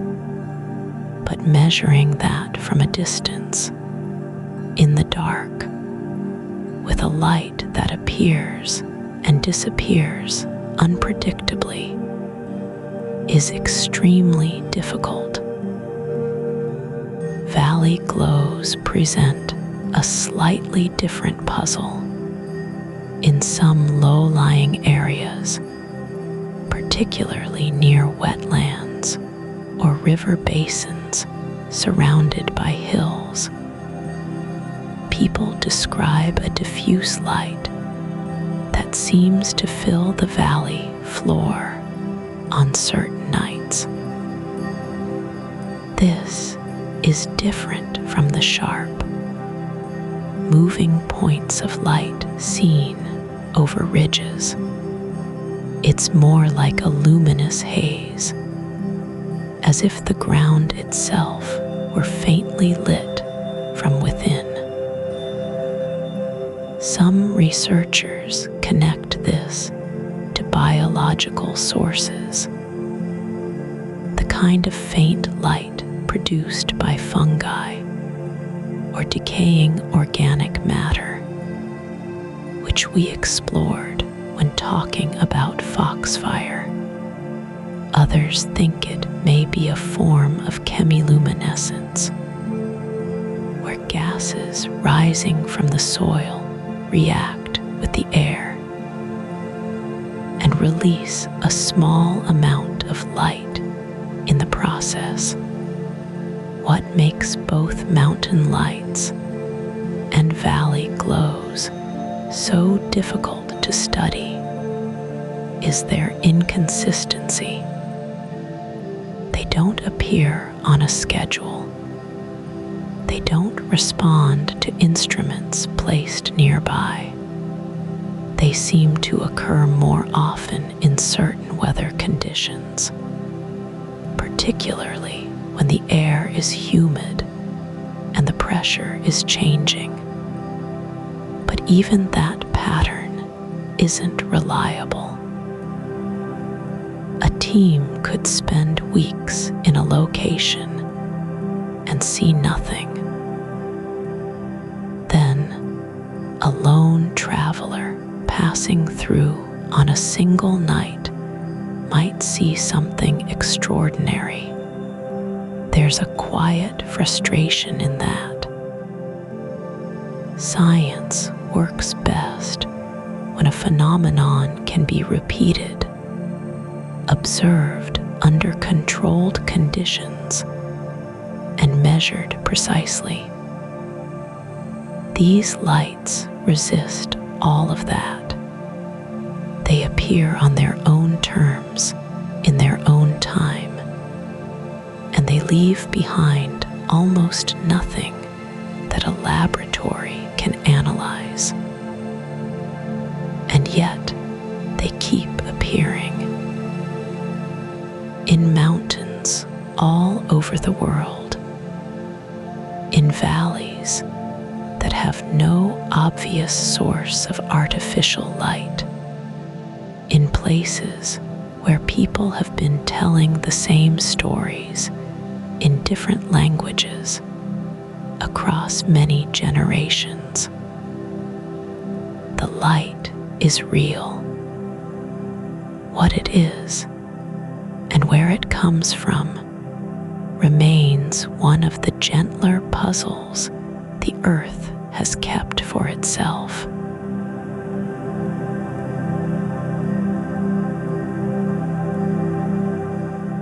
There is a quiet that comes before certain storms, not the absence of sound exactly, but a change in it. The birds stop. The cattle move toward lower ground. The dogs pace near the door without reason. People who live close to the land have noticed this for as long as anyone can remember. And the question of why animals seem to sense what we cannot has never been fully answered. It is worth sitting with that for a moment. Not the dramatic version of the story, but the quiet one. A farm at dusk, the air still, and every creature on that farm behaving just a little differently than it did the hour before. Scientists have studied animal behavior before earthquakes for decades. The evidence is real, though what it means remains open. Dogs become restless. Catfish move erratically in their ponds. Snakes leave their burrows in winter, which they almost never do. Some researchers believe these animals are detecting infrasound, sound waves so low in frequency that human ears cannot hear them. Infrasound travels long distances through the ground and through the air. It passes through walls. It passes through water. Animals with sensitive inner ears, or with bodies that vibrate at low frequencies, may feel it long before any instrument registers a change. But infrasound is only one idea. Another possibility involves changes in the Earth's electric field. The ground, under certain kinds of stress, can release charged particles into the air.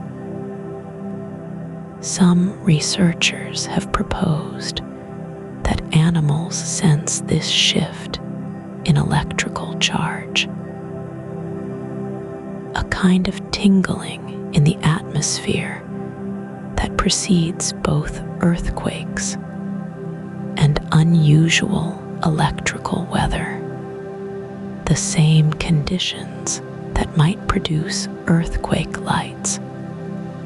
Those pale, glowing shapes seen near fault lines before tremors might also be detectable to creatures whose nervous systems are tuned more finely than ours. What connects this to the strange lights in the sky is still a matter of open inquiry.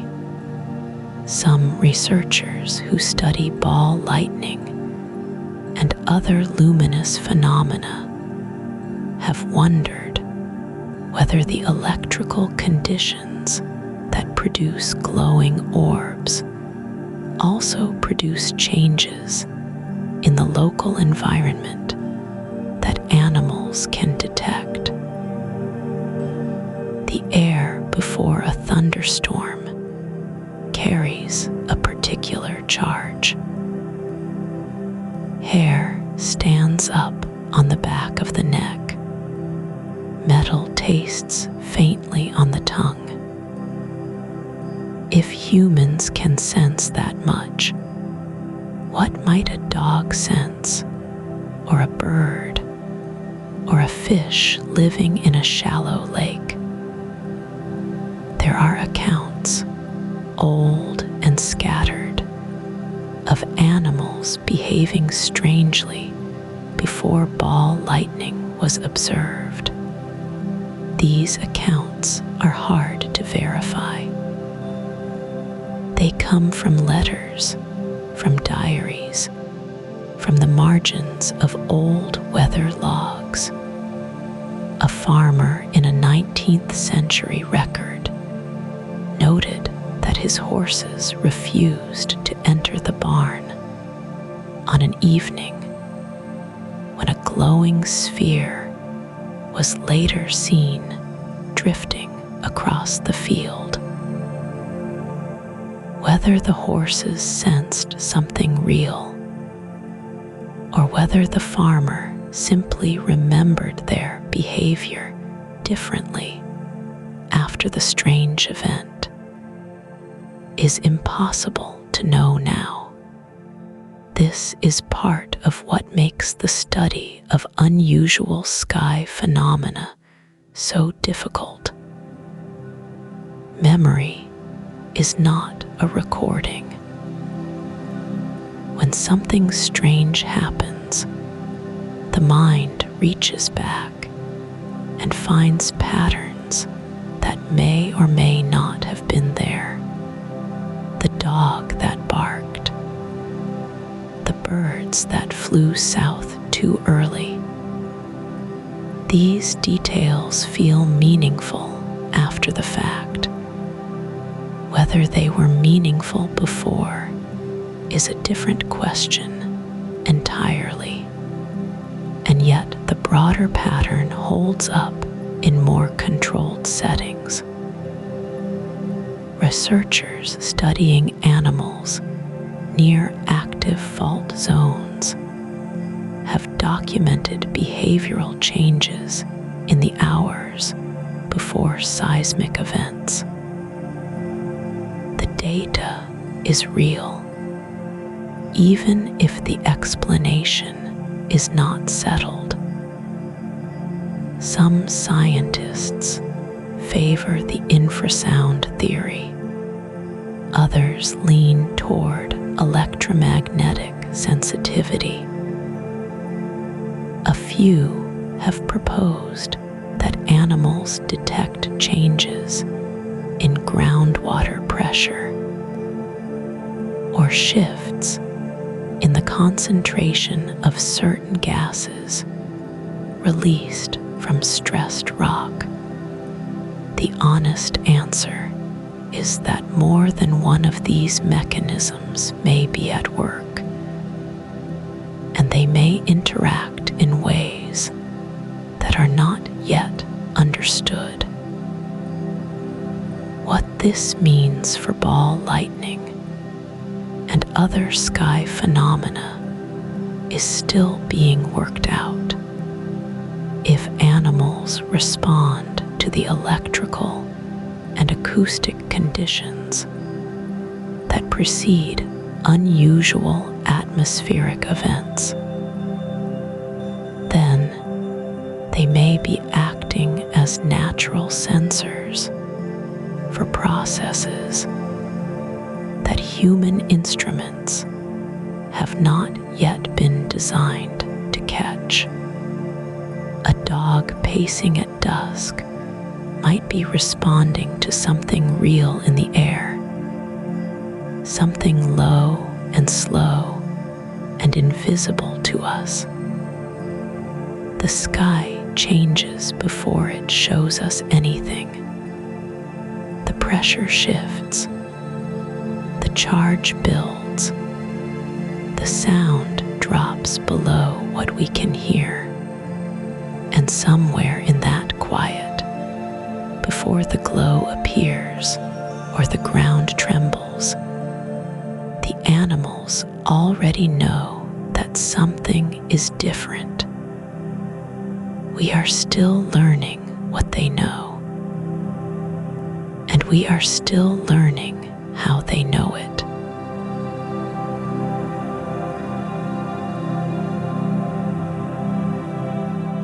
There is a kind of beauty hiding inside the atmosphere that has nothing to do with color or light directly.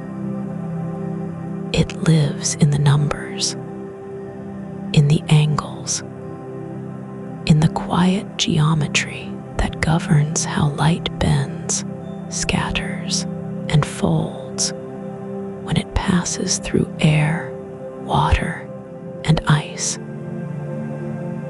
Some researchers believe that a portion of the strange glowing things people have seen in the sky are not new phenomena at all.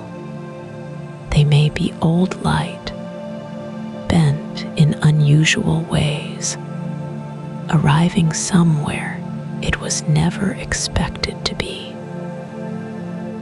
Atmospheric optics is the study of what happens when sunlight or any other light source meets the particles floating in the air.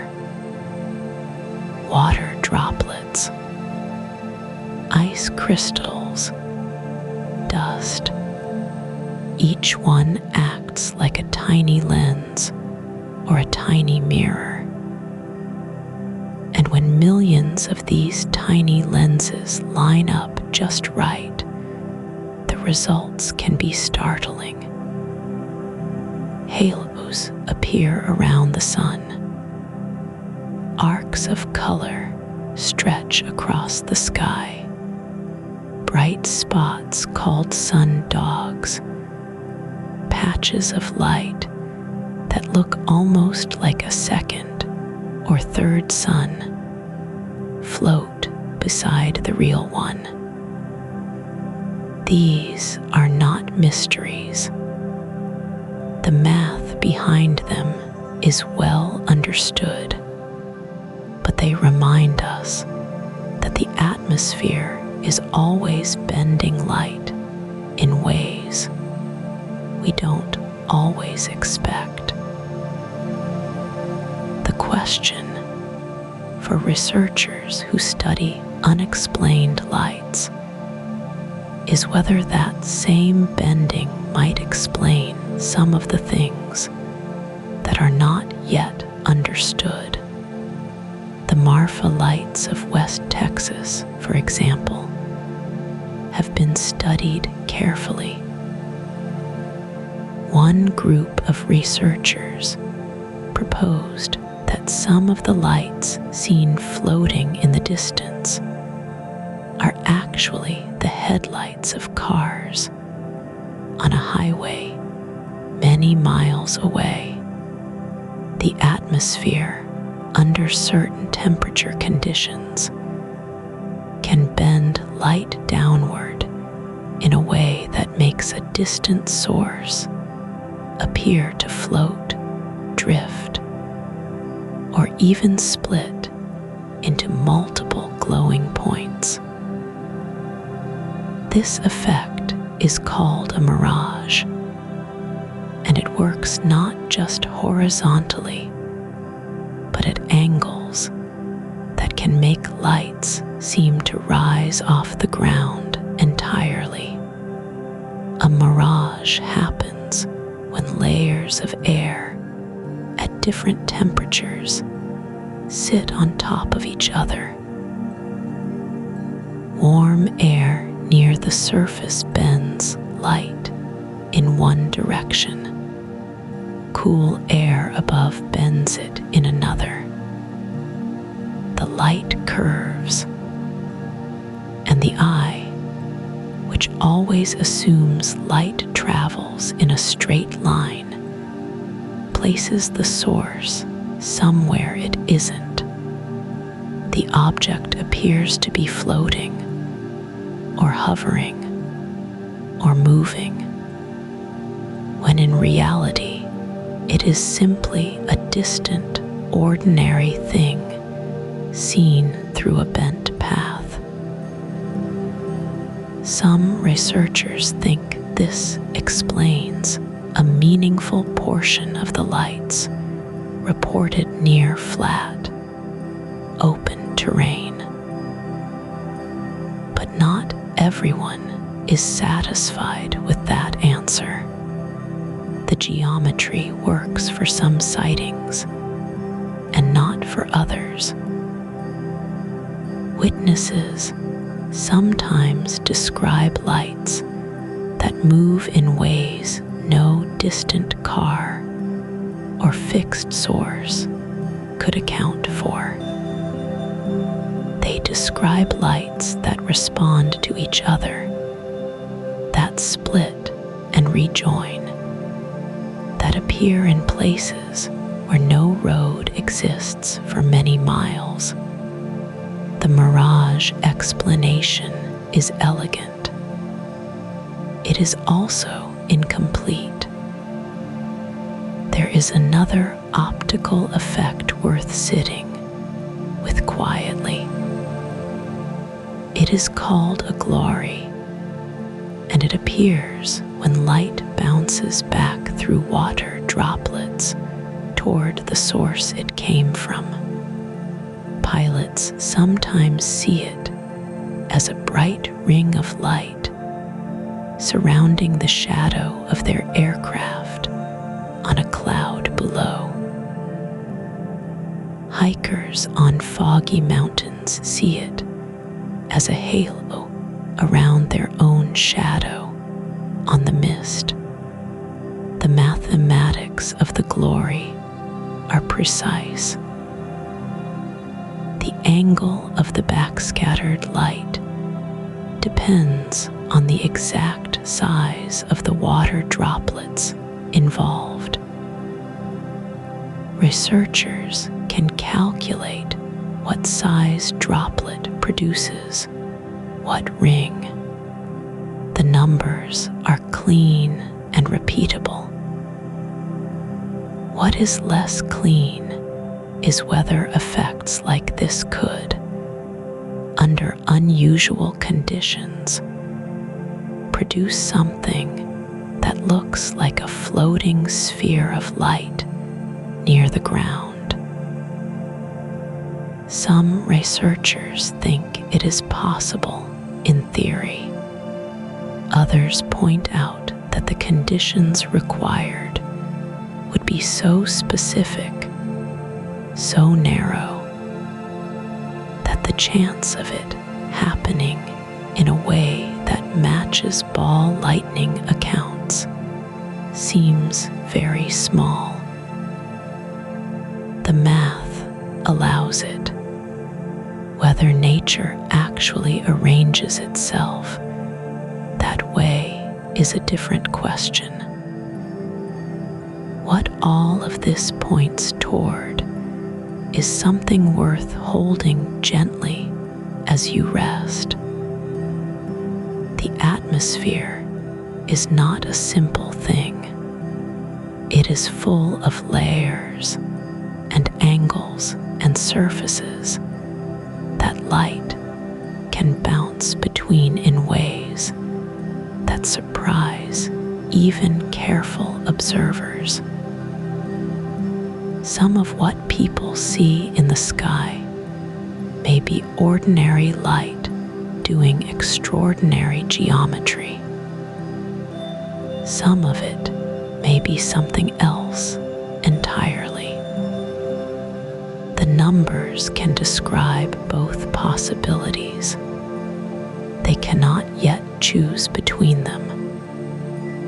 There is something quietly reassuring about that.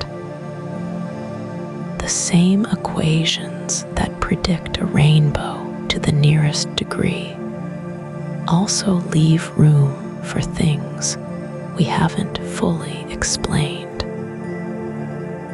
The math is not finished. The atmosphere keeps folding light in new configurations.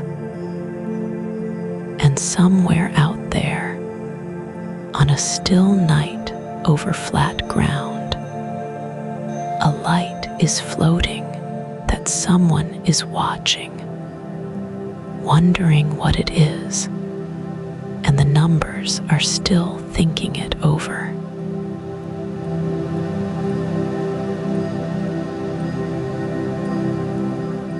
There is a field around this planet that most of us never think about. It has no color. It makes no sound.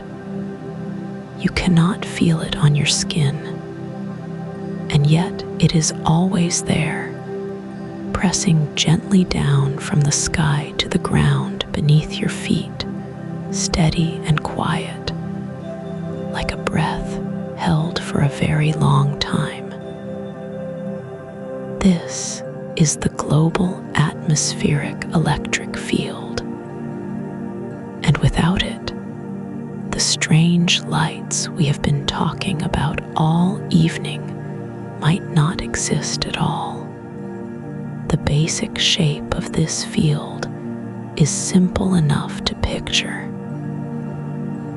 The ground carries a slight negative charge. The upper atmosphere carries a positive charge. Between them, the air acts as a kind of slow conductor, letting tiny amounts of electricity drift downward at all times. On a calm, clear day, far from any storm, you are standing inside this field right now. It presses down at roughly 100 volts for every meter of height above the ground. By the time you reach the top of a tall building, the difference is enormous. And yet, you feel nothing. The field is too spread out, too gentle, too diffuse to register on your nerves. But the field is not always gentle. Thunderstorms are the engine that keeps it running.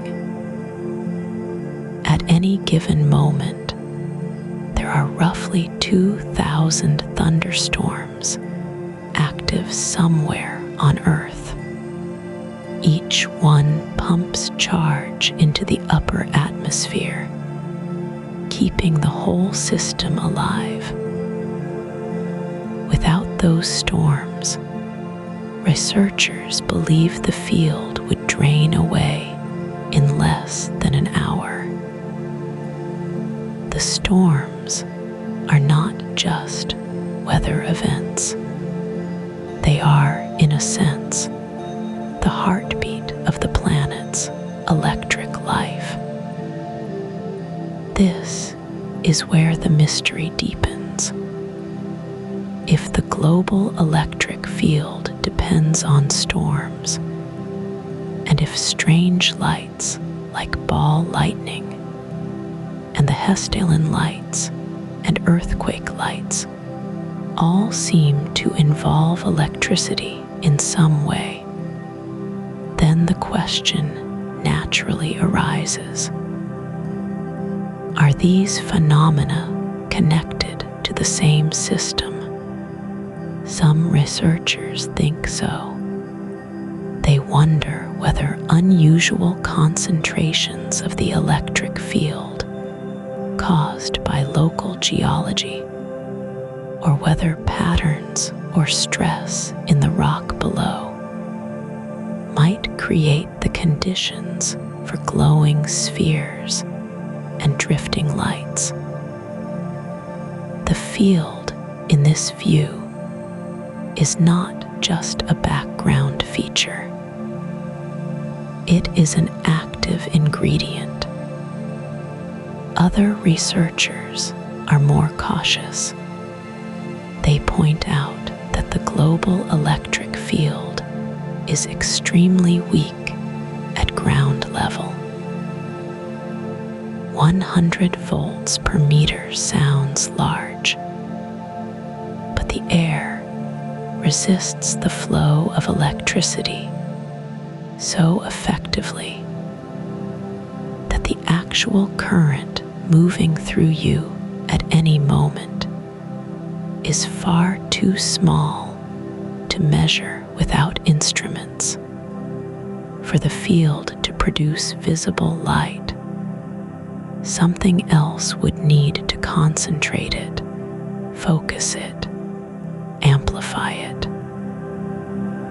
What that something else might be is still an open question. One idea involves the shape of the land itself. Pointed objects, tall trees, rocky outcrops, the peaks of mountains. All of these can distort the local electric field, pulling it into a tighter space.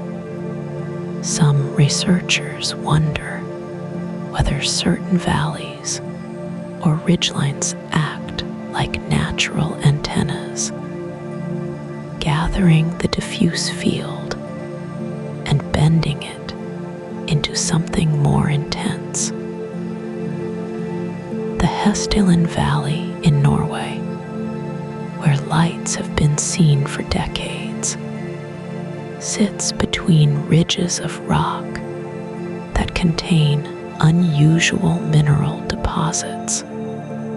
Whether those minerals play any role in concentrating the local field is not settled.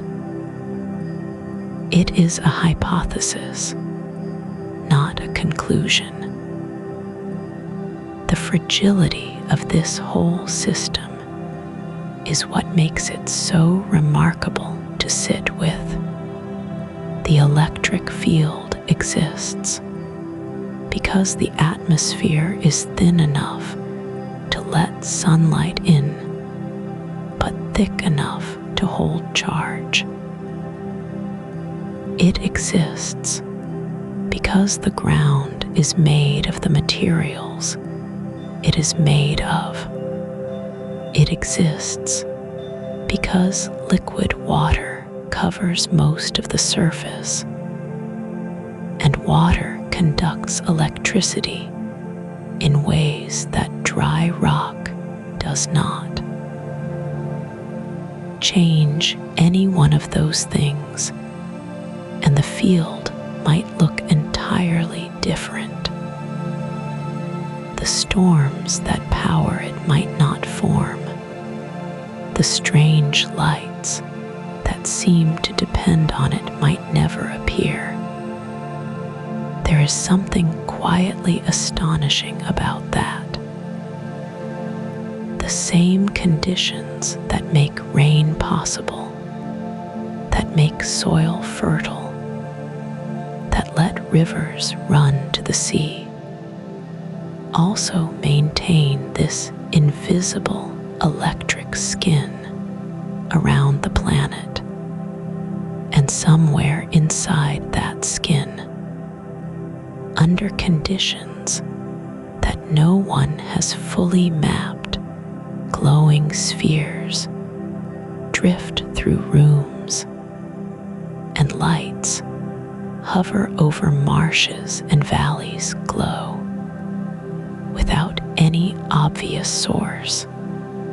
Whether the global electric field is truly responsible for any of those things is not known. The connections are suggestive. They are not proven. The field is real. The lights are real, or at least the reports of them are real and numerous. ties them together, if anything does, remains one of the quieter puzzles in atmospheric science. For now, the field presses on, steady, patient, invisible, waiting, perhaps, to be understood.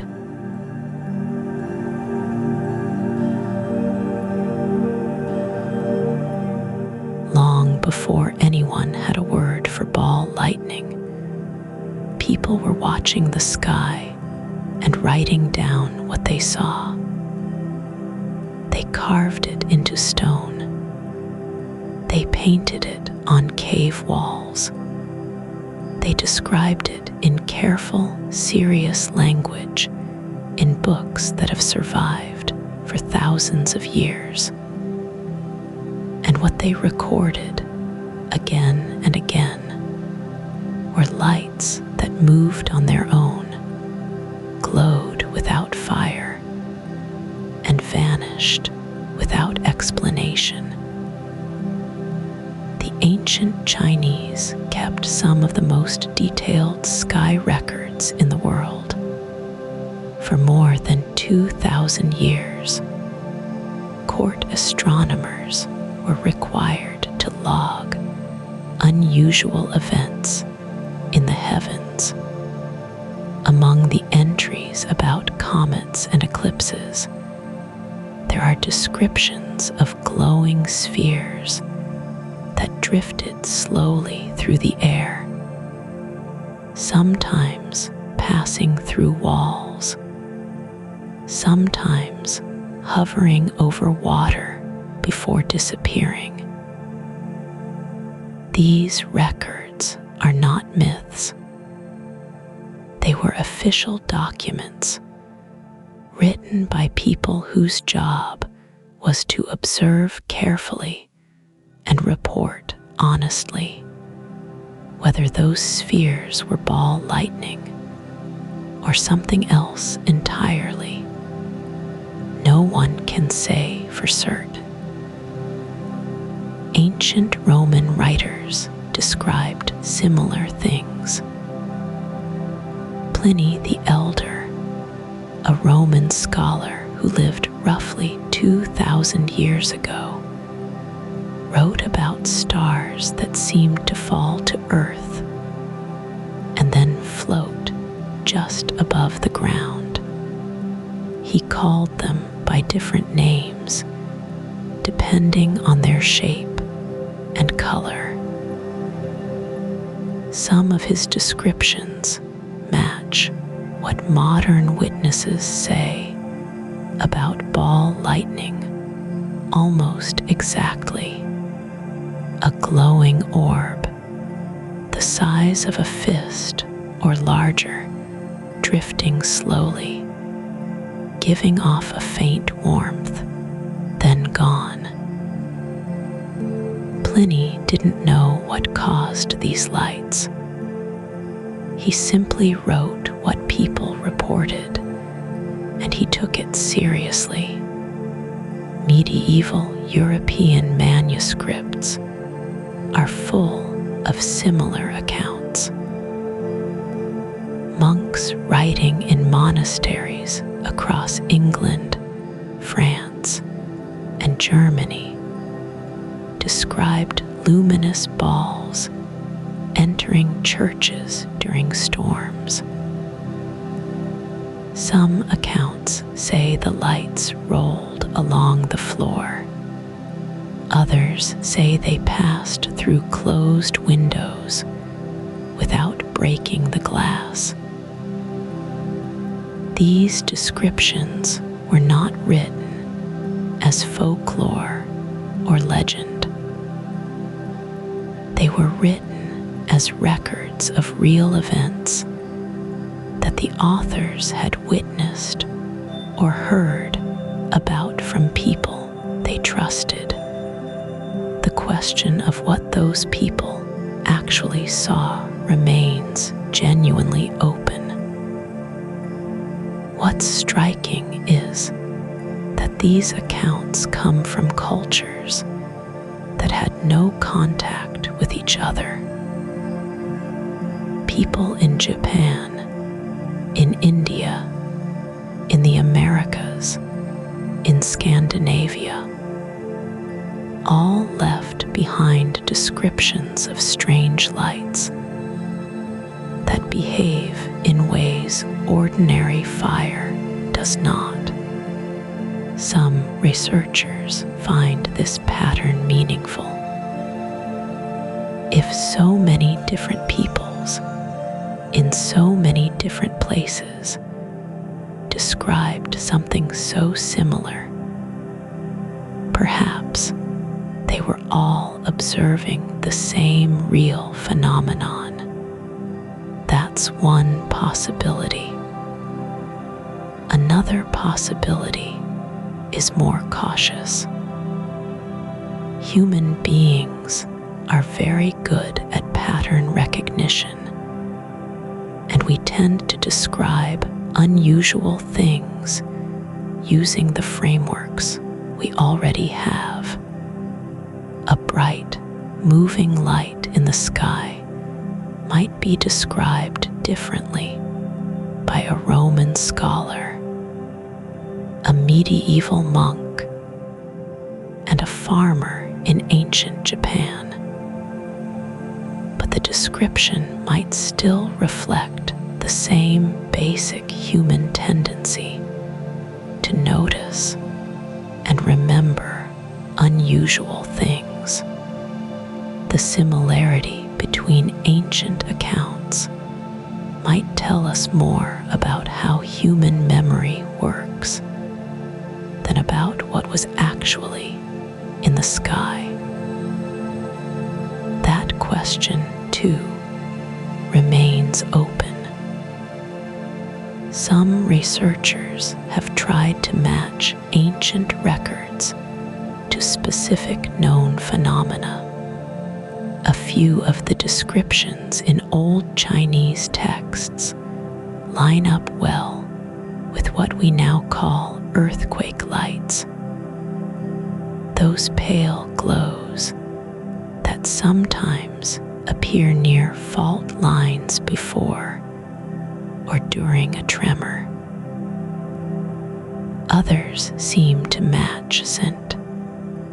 Elmo's fire, the bluish glow that appears on pointed objects during electrical storms. But many accounts don't fit neatly into any category we have today. They describe something that moves with apparent purpose, changes color, and leaves behind a faint smell, like something burned. No known atmospheric phenomenon fully explains all of those details together. There's also the question of what ancient peoples believed these lights meant. Many cultures attached deep significance to them. They were seen as omens, as messages, as the presence of something beyond ordinary understanding. That layer of meaning makes it harder to separate the raw observation from the interpretation wrapped around it. When an ancient writer says a glowing sphere appeared before a great battle, we can't always know whether the light was real, remembered, or added later to make the story feel complete. And yet, the sheer volume of these records is hard to dismiss. Across centuries and continents, people kept noticing something in the sky that didn't behave like fire, didn't behave like lightning, and didn't fit into any category they had. They wrote it down because it seemed important, because it was strange, because they wanted someone someday to understand what they had seen. We are still working on that. The ancient records are still being studied, and the lights, whatever they are still being seen.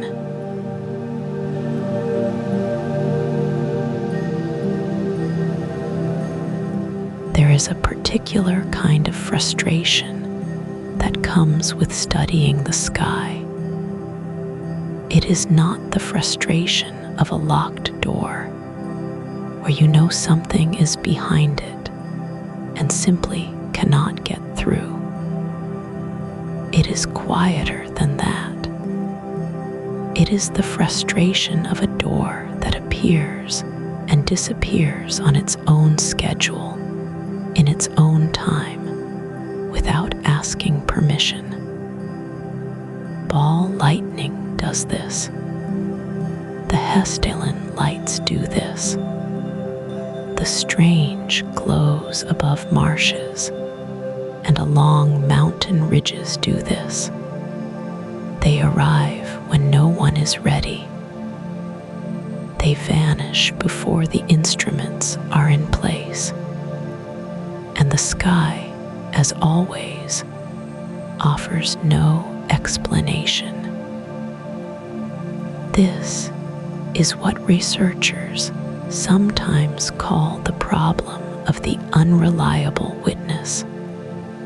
And they mean the sky itself, not the people watching it.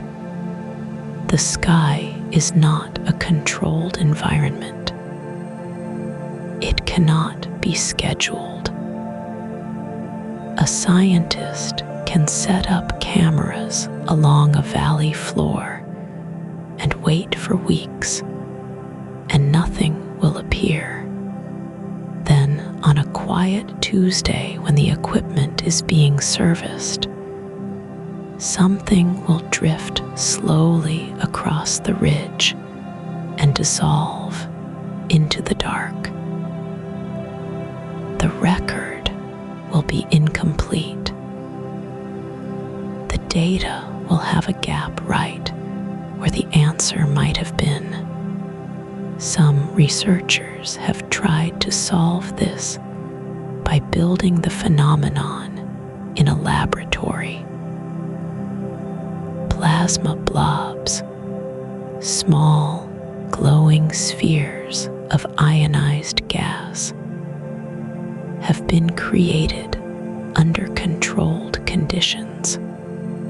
Some of them flicker and drift in ways that remind observers of ball lightning reports.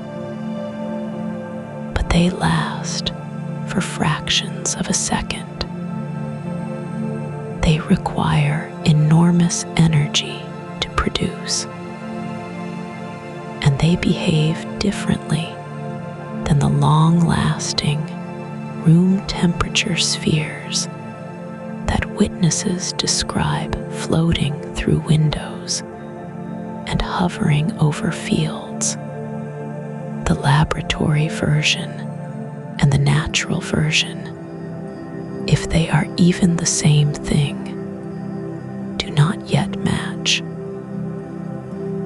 One theory holds that ball lightning is not a single phenomenon at all. Some researchers suggest that what people call ball lightning may actually be several different things wearing the same name. A glowing sphere seen during a thunderstorm might have a different cause than one seen on a clear night.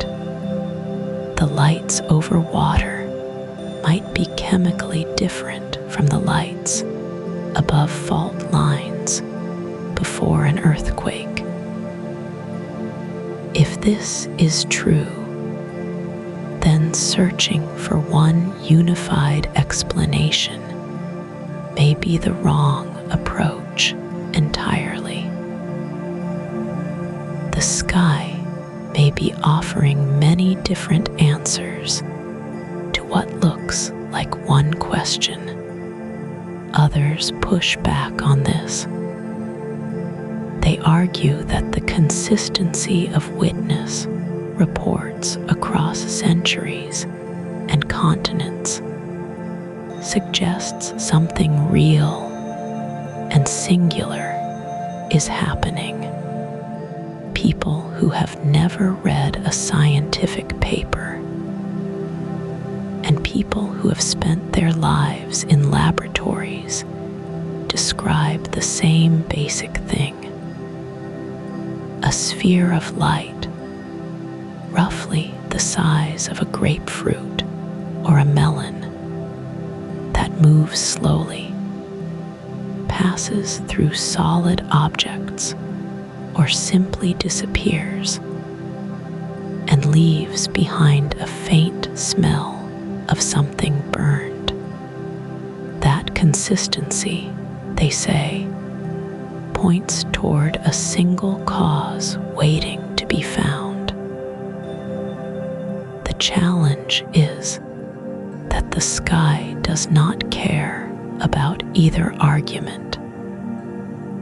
It will keep producing these lights on its own terms, and the tools available for studying them are improving slowly.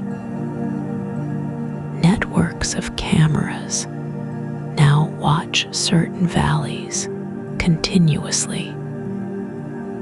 Sensors that measure electric fields and magnetic shifts run without pause in a handful of locations. The data they collect is patient and thorough in a way that human observers cannot be.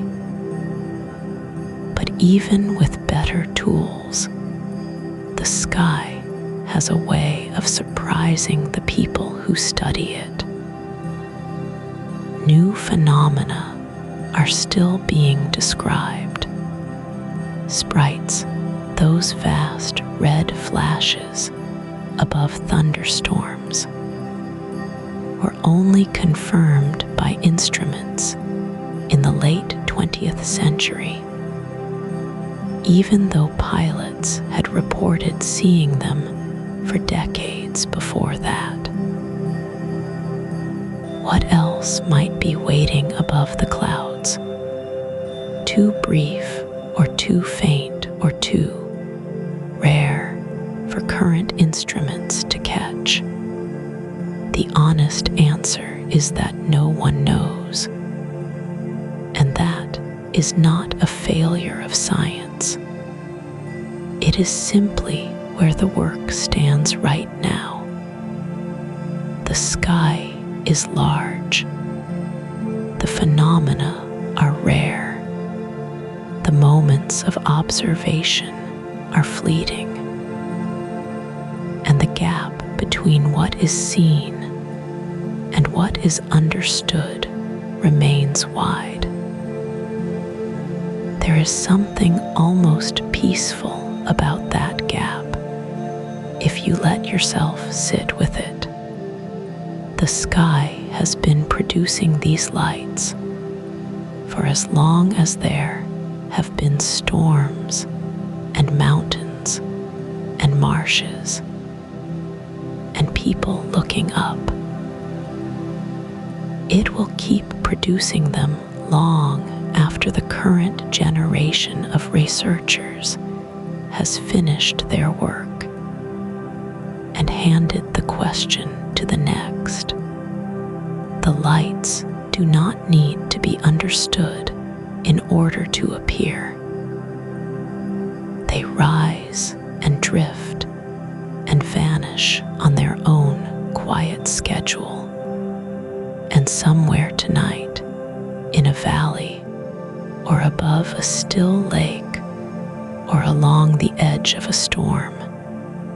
Something may be glowing softly in the dark, patient, unexplained, waiting, perhaps, for the right instrument to finally be in the right place at the right moment, or perhaps not waiting at all.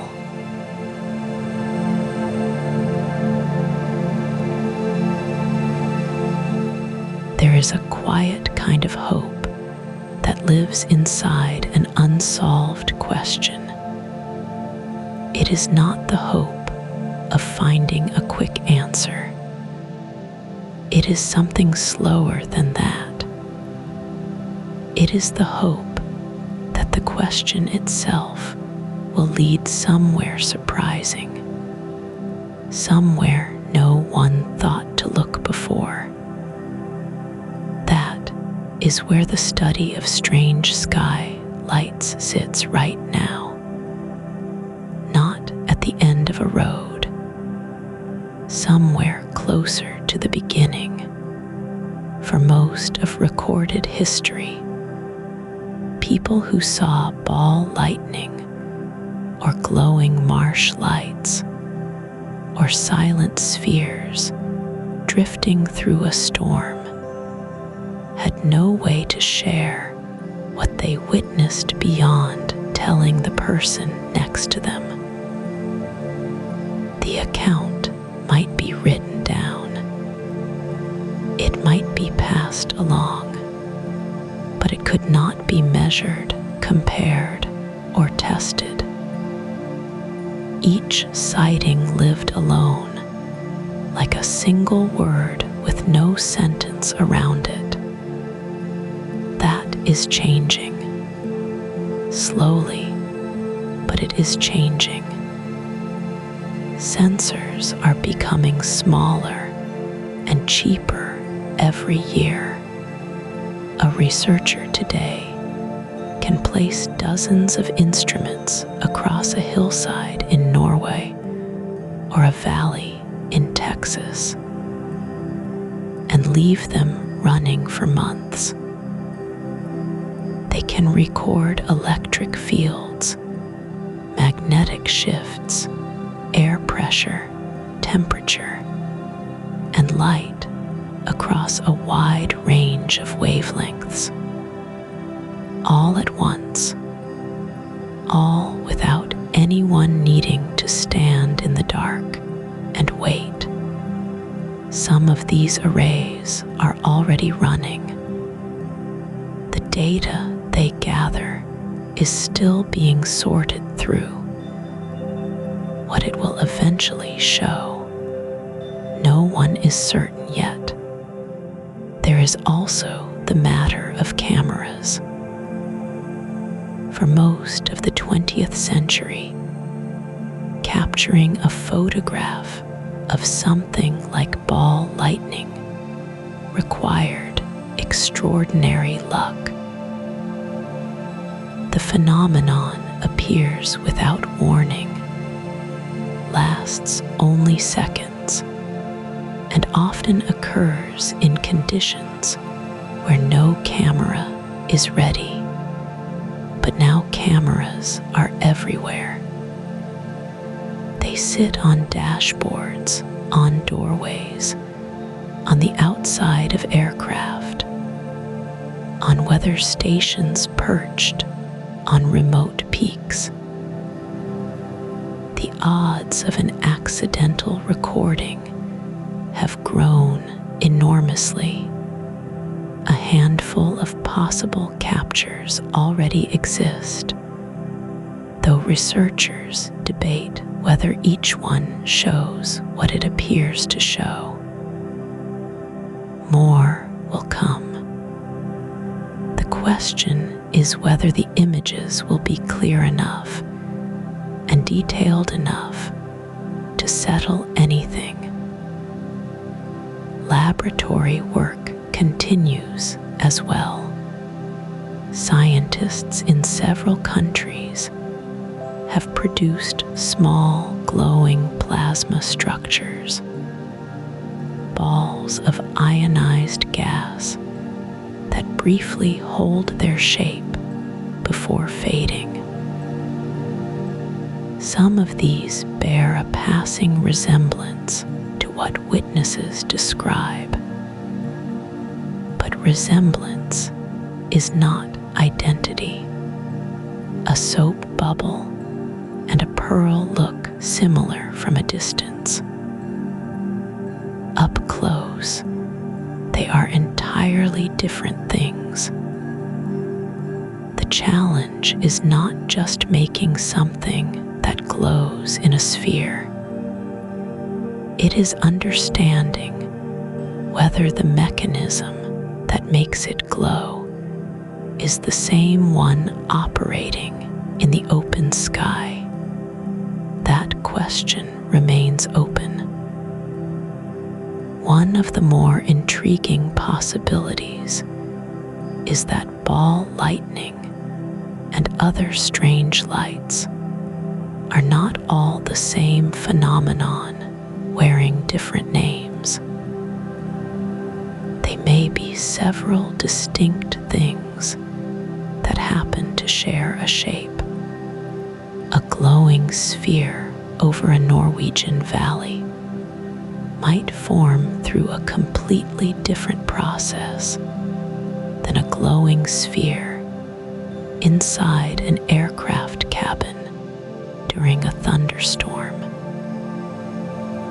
If that is true, then searching for a single explanation may be the wrong approach entirely.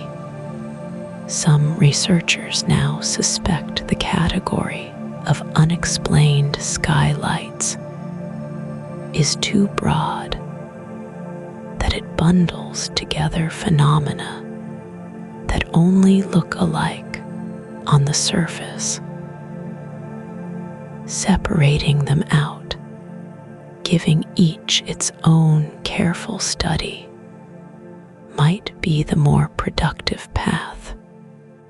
There is also something worth sitting with about what these lights connect to. The electric field of the Earth is not a fixed, static thing. It breathes. It responds to weather, to the movement of charged particles in the upper atmosphere, to the slow grinding of tectonic plates far below. Ball lightning, earthquake lights, sprites above storms, the glow of St. Elmo's fire on a ship's mast. All of them seem to live somewhere inside that breathing field. They are expressions of something the planet does naturally, something that has been happening long before any human eye was there to see it. The atoms that make up the air around a glowing sphere were forged in the cores of ancient stars. The calcium in the bones of every researcher who has ever tried to photograph one came from the same deep time. The electricity that powers a lightning bolt flows through the same kind of charged particles that flow through every living thing. None of this explains ball lightning, but it places it inside something larger, something that connects the strange and the ordinary in ways that are still being worked out. Future research may narrow the question considerably. It may produce a clear, testable, reproducible explanation that that satisfies everyone. Or it may reveal that the sky is stranger than any current theory allows for. Both outcomes would be worth knowing. Both would change something about how we understand the world we live on. For now, the instruments are running. The cameras are watching. The question is still open, and the sky is still full of light we do not fully understand.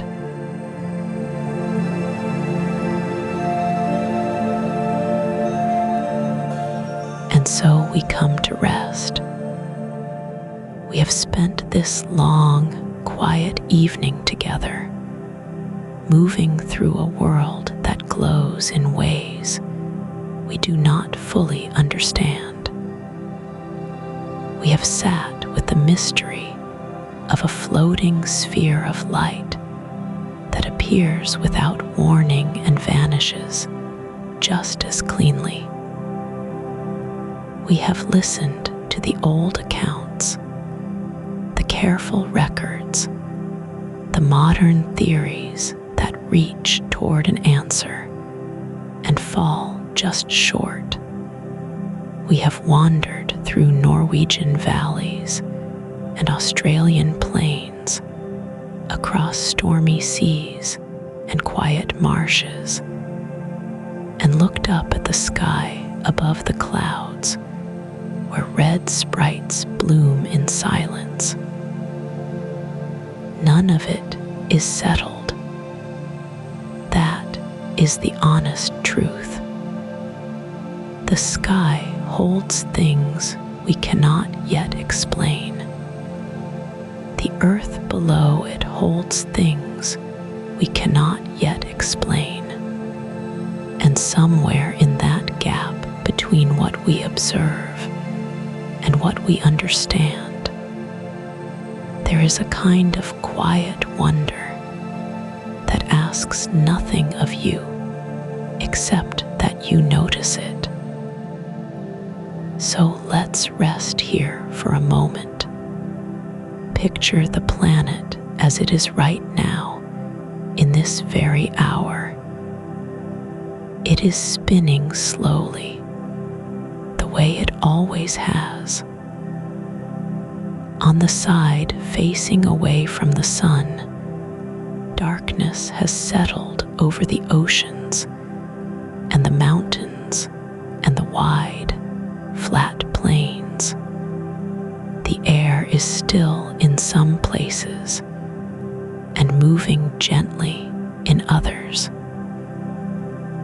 Somewhere over a distant sea, a small electrical storm is building, its clouds lit from within by flickers of ordinary lightning. And somewhere above that storm, far higher than any aircraft flies, a red sprite is blooming in silence for a fraction of a second, seen by no one. That happens every night. It has happened every night for as long as there have been storms on this planet, and we only discovered it a few decades ago. That thought alone is worth sitting with. There are things happening in the sky above us right now that people have only recently learned to look for. There are things happening that we still have no name for. The sky is not a finished book. It is something closer to an open question written in light. The ball of light that drifts through a window and hovers above a kitchen floor before quietly fading. We still do not know what it is. The warm glow that rises from a marsh on a cool autumn night.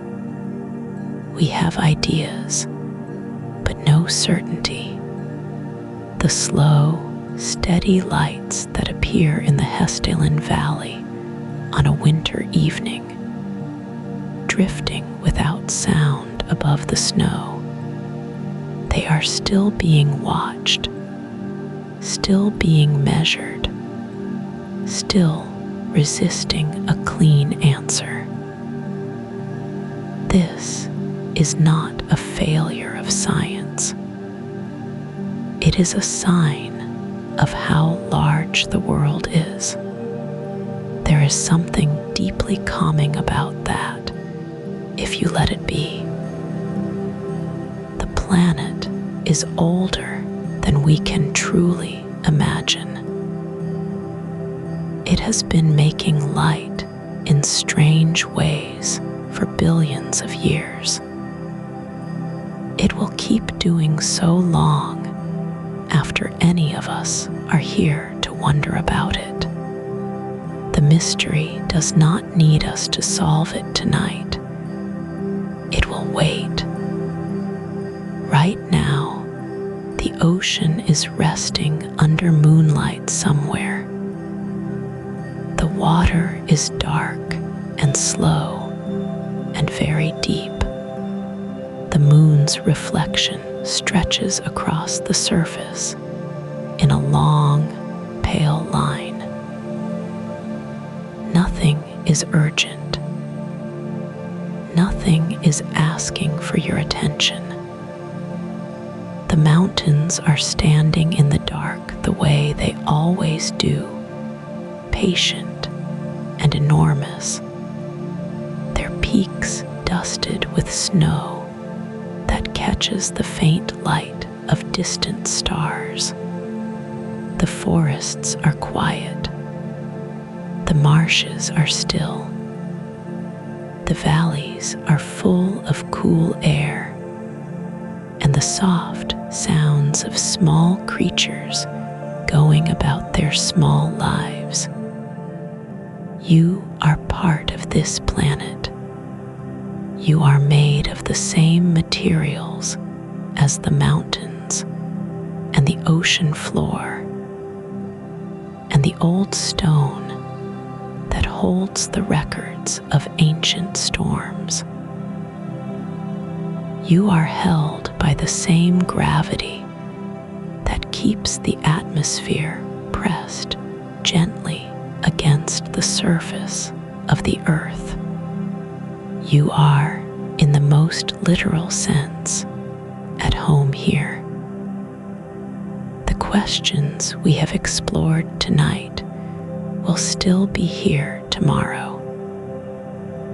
The lights will still be drifting over the valley. The sprites will still be blooming above the clouds. The old accounts will still be waiting in their archives, patient and strange and full of detail that no one has fully explained. But for now, there is nothing to figure out. There is only this: a quiet room, a slow breath, and a planet spinning gently in the dark, full of light it has not yet explained to us. We may find the answers in our lifetime. We may not. The mystery is not going anywhere, and there is something very peaceful about that if you let yourself feel it. The sky is wide. The night is long. You can rest now. Subscribe for a brand new Earth topic every night, one tap, and something wonderful is waiting for you tomorrow. sweet